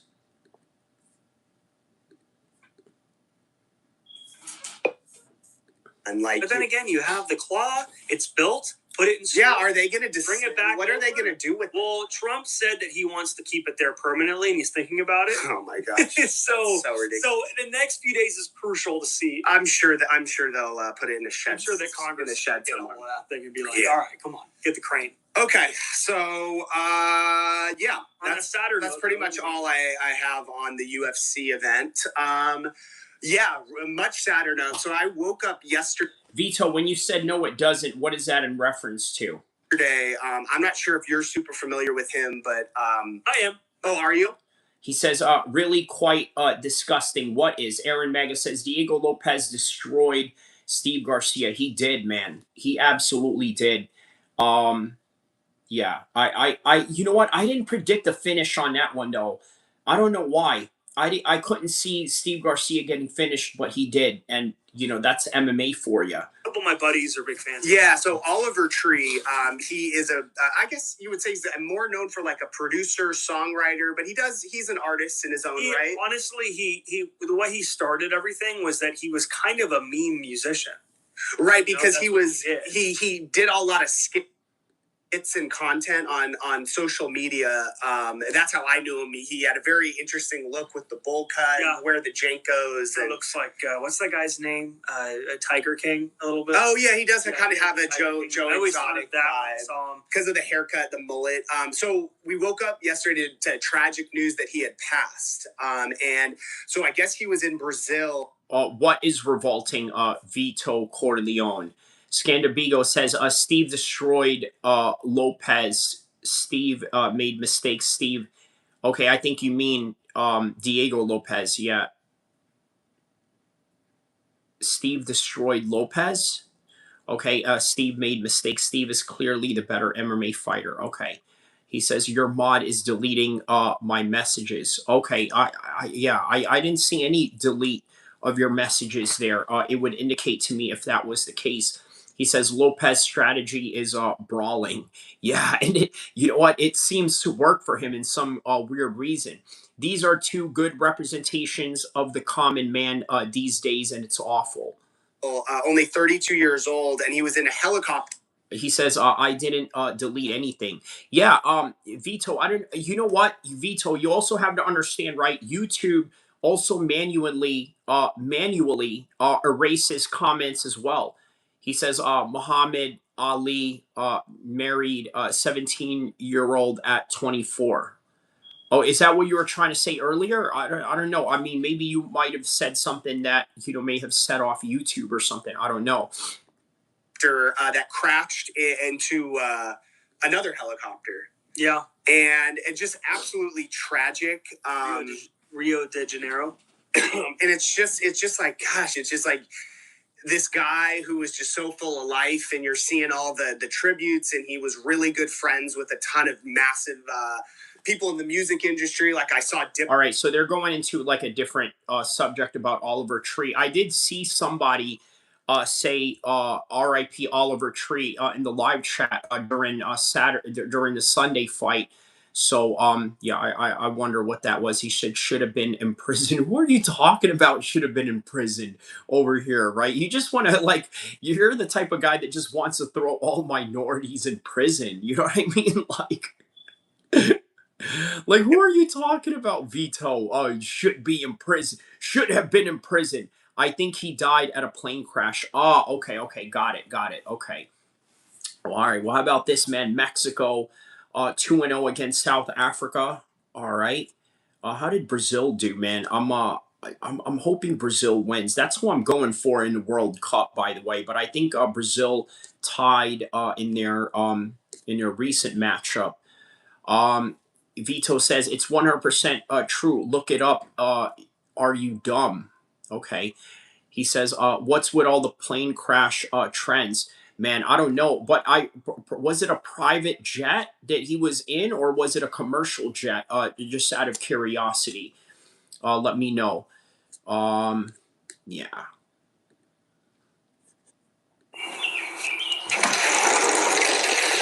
These squirrels are better at saving than we are. And more organized, too. Just looking for the Josh Hokit more Obama content.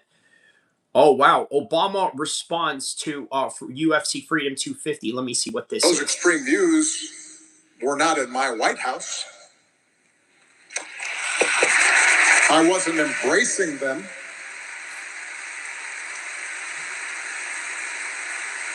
I wasn't empowering them. I wasn't putting the weight of the United States government behind extremist views. And that is when we. Okay, so it was a helicopter crash. Okay, thank you for the clarification. Okay, so there's some, very similar to Kobe Bryant element behind it. Okay, so all right, back to Obama here. When we have the weight of the United States government behind extremist views, we've got a problem. Those extreme views were not in my White House. I wasn't. Okay, we saw that part. Let me see here. What else here?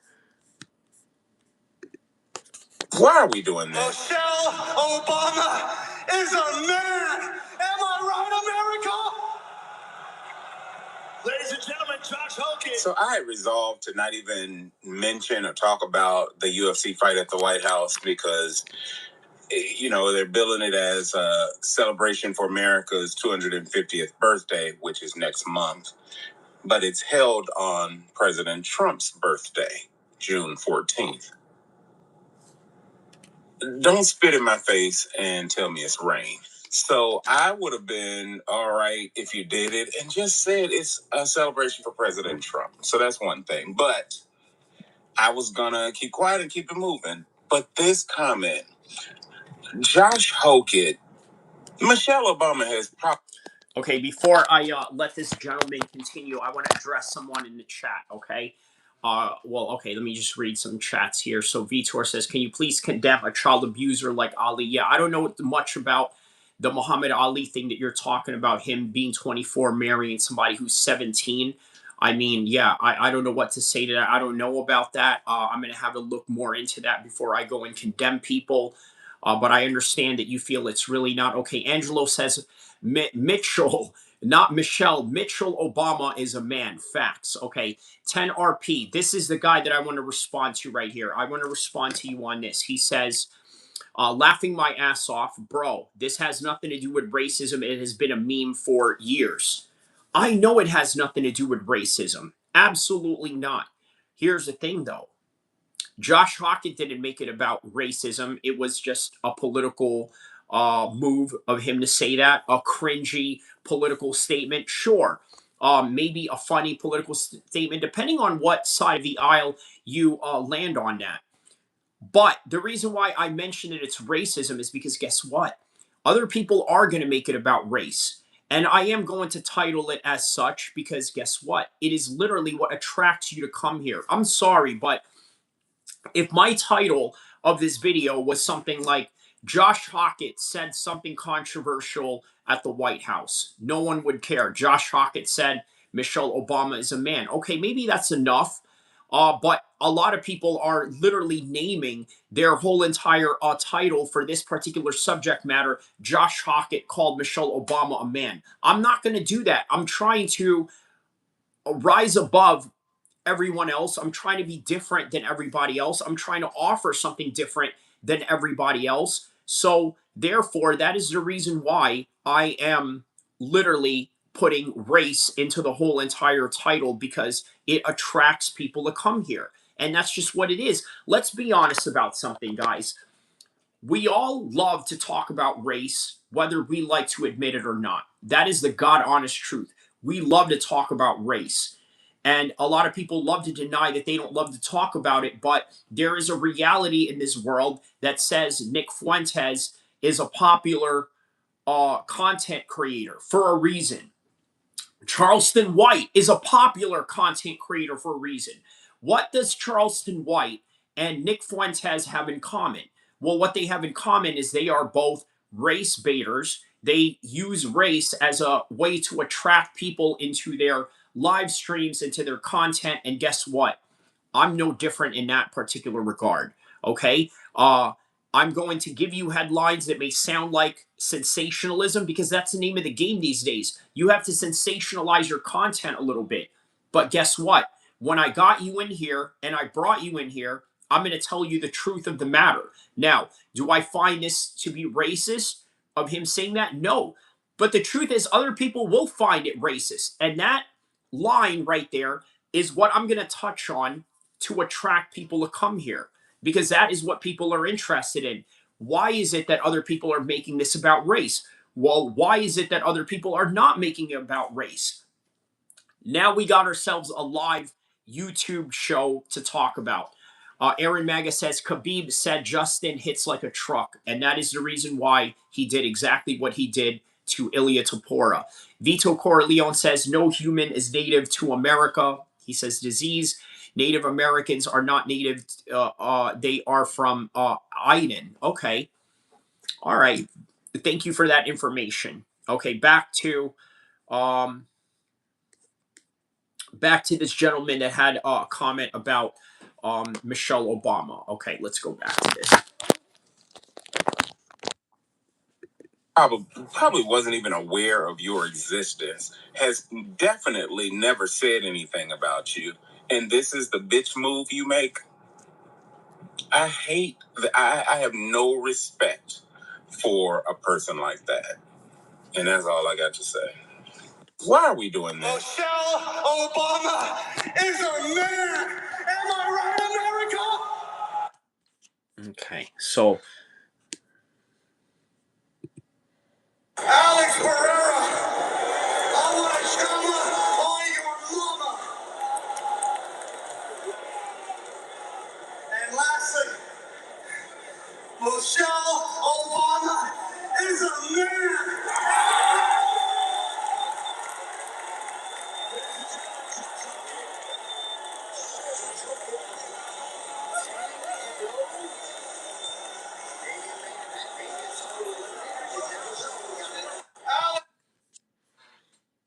Alex Pereira.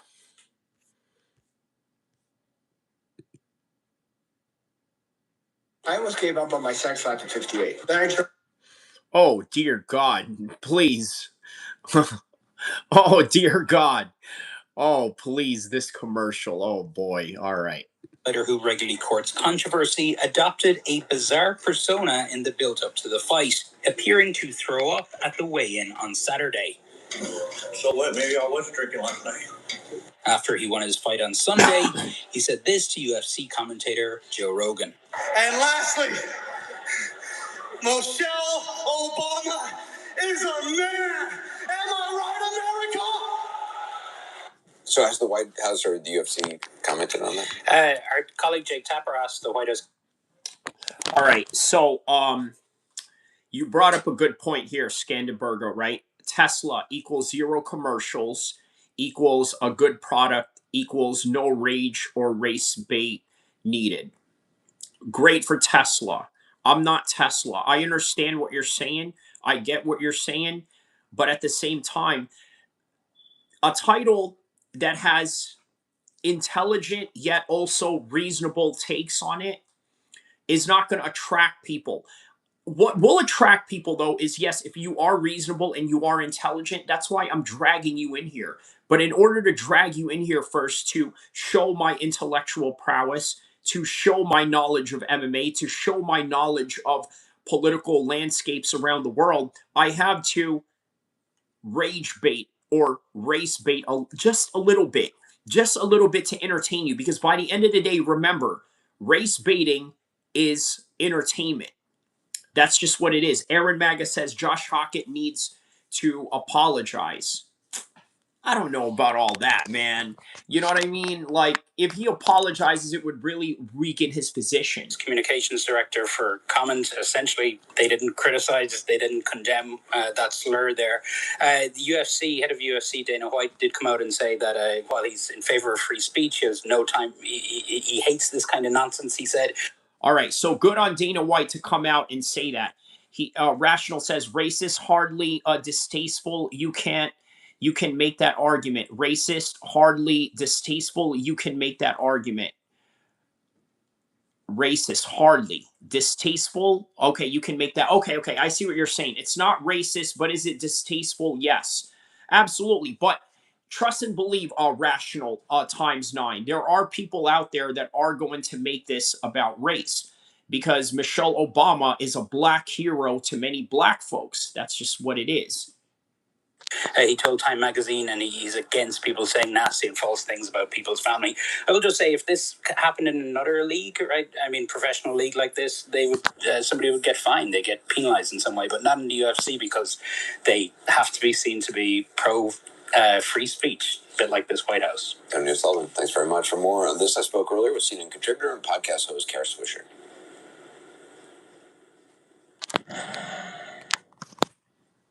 Kara, the White House had the opportunity to disown the comments. They essentially did not. Yes, what a surprise. Are you surprised by that? No, I'm not surprised by that. No, not at all. I mean, everybody should have disowned those comments. And it's not, some of it is rage bait, right? What's happening here. But it's also really bad. Thank you. This woman understands it. She says, but some of this is rage bait, right? Now, obviously, this is a liberal woman, right? You could tell by her appearance that she's a liberal. I mean, look at the haircut, for crying out loud, right? Look at the Karen haircut. Kind of looks like Kevin Bacon in a way, right? Kevin Bacon with dark hair. You know what I mean? Like one of them type of looks. Rational says 100% don't make it about race. Anything said against our disenfranchised people is considered racist nowadays. Right. No, for MK says he was nice. He didn't bring that up on the Tucker show, who said he slept with Barry. Dang. Okay, Scandabigo says Michelle Obama on your mama chama. So, you're right. You're right. Look, here's the thing, right? It's not about race, but I can see why it's about race. Number one, the Obamas are a hero to black people. First black president, right? You could argue that he's a feather. You could argue that he's not a foundational black American, right? Which is all true, right? But he's still a hero to black people. Also, Michelle Obama, a real FBA, a real foundational black American woman. By the way, as well as I do, certain women have more testosterone than other men. Than other people, and the people who have testosterone, okay. I mean, obviously they are going to have, certain traits that are a little bit manly. Same thing with males that are a little bit feminine. They're going to have certain traits that are just a little bit feminine. But anyways, yeah, let's get back to this one right here, because I'm going to be going soon. So Victory says Michelle might actually be a man. Oh, come on, Marty. You know what I mean? Like, let's not join the train of stupidity now. You know what I mean? Like, we know she's not a man. Come on now. Aaron Maga says when Khabib fought Justin, Khabib didn't even have a scratch on him. That's what I'm saying, man, because he knew how to neutralize that ass. IMB says, what do you think of Poland? I think Poland is a very beautiful country, very beautiful people. I grew up with a lot of Polish people in New Jersey. I knew a lot of Polish kids, fresh off the boat Polish kids that used to rock Mark Echo back in the days. And I always used to wonder, what is it their fascination is with Echo? And then I find out that Mark Echo is actually Polish. So there you have it, right? A lot of people that are very talented, are the Polish people. Victory says, you ever see the video of Shim dancing on Ellen DeGeneres? There was something in the, okay, he says, I don't know that. Okay. Was she dancing in the Ellen DeGeneres show? Okay, that's interesting. Provoke people or whatever. That guy, I think, is, there's issues. His weigh in, I don't know if you saw the weigh-in. He vomited, or something like that. I just think one of these things, like there's all these brands there, and this happens in the middle of it. It's just not good for the brand. And if you're trying to create something, presumably that's what UFC was trying to do, it's not good, and that's where the story goes. Okay, that's where Kara Swisher, by the way, her name is Kara Swisher, weirdly enough, right? I disagree with her. She said that this is not good for the UFC brand. I disagree. Did you not see that video of people in the ellipse that were cheering on as they were watching Josh Hokit live saying, Michelle Obama is a man. Am I right, America? Everybody was clapping. Everybody was clapping. This woman has no idea of what Americans are thinking, right? Because she lives in a liberal bubble. By the way, a liberal bubble that is probably representative of people around the world more than it is of actual Americans. So, yeah, she's huge too. Who's huge? Are you talking about Ellen? The dong dance, Scandabigos is talking about. Whoever it happens to you, Mark Zuckerberg got caught up in it because he's a fan of MMA, and that's one of the parts I kind of like about him because he's actually committed to it. But there you have this happening, and it takes over all these other storylines that are happening there. And I don't have a problem. I mean, I know a lot of people have a problem with MMA being there. I grew up. My grandfather was a wrestling and boxing promoter. I find MMA like really interesting. Really interesting, but it doesn't have to be. Okay, so that's cool. That's cool. You know, at least they're liberals. Anderson Cooper. By the way, Anderson Cooper is a gay man. Okay, not I don't know why I needed to mention that, but you know, I mean, it's important to know that. Well, I don't know. I mean, not really important, but anyways, he's gay. If you didn't know. Kala Time says, Big Mike, man, y'all are going in on Michelle, man. Stop it, bro. And I'm contributing to it as well. So Be in this sort of crass cell thing. But yeah, obviously they're you know, proclaiming that, you know what, liberals like MMA as well. So yeah.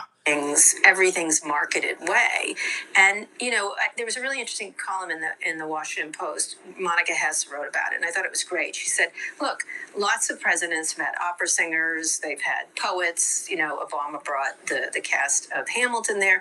People can do what they want, and you don't have to be obnoxious about it. But it didn't quite have to turn into this sort of thing that it turned into, and I think that was the capper on it. And not to say that really was terrible. To me, is." How much do you think it was about, you know, the crowd saying happy birthday to President Trump? Let's play that.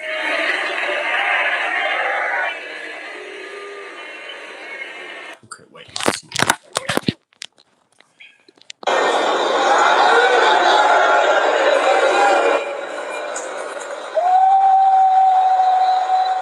Not the greatest rendition of that. No. I mean, people. How much do you think this was about a celebration of President Trump? Well, that's what it was. It was a celebration of President. It was his tastes and everything else. It's just there was a lot of money that went into it. The taxpayer probably paid for the flyover. I'm sure it was not paid for by Dana. It was also the event, the weigh-in at the weigh-in, and you know, look, this is his taste, and. So that's a good point that they made, right?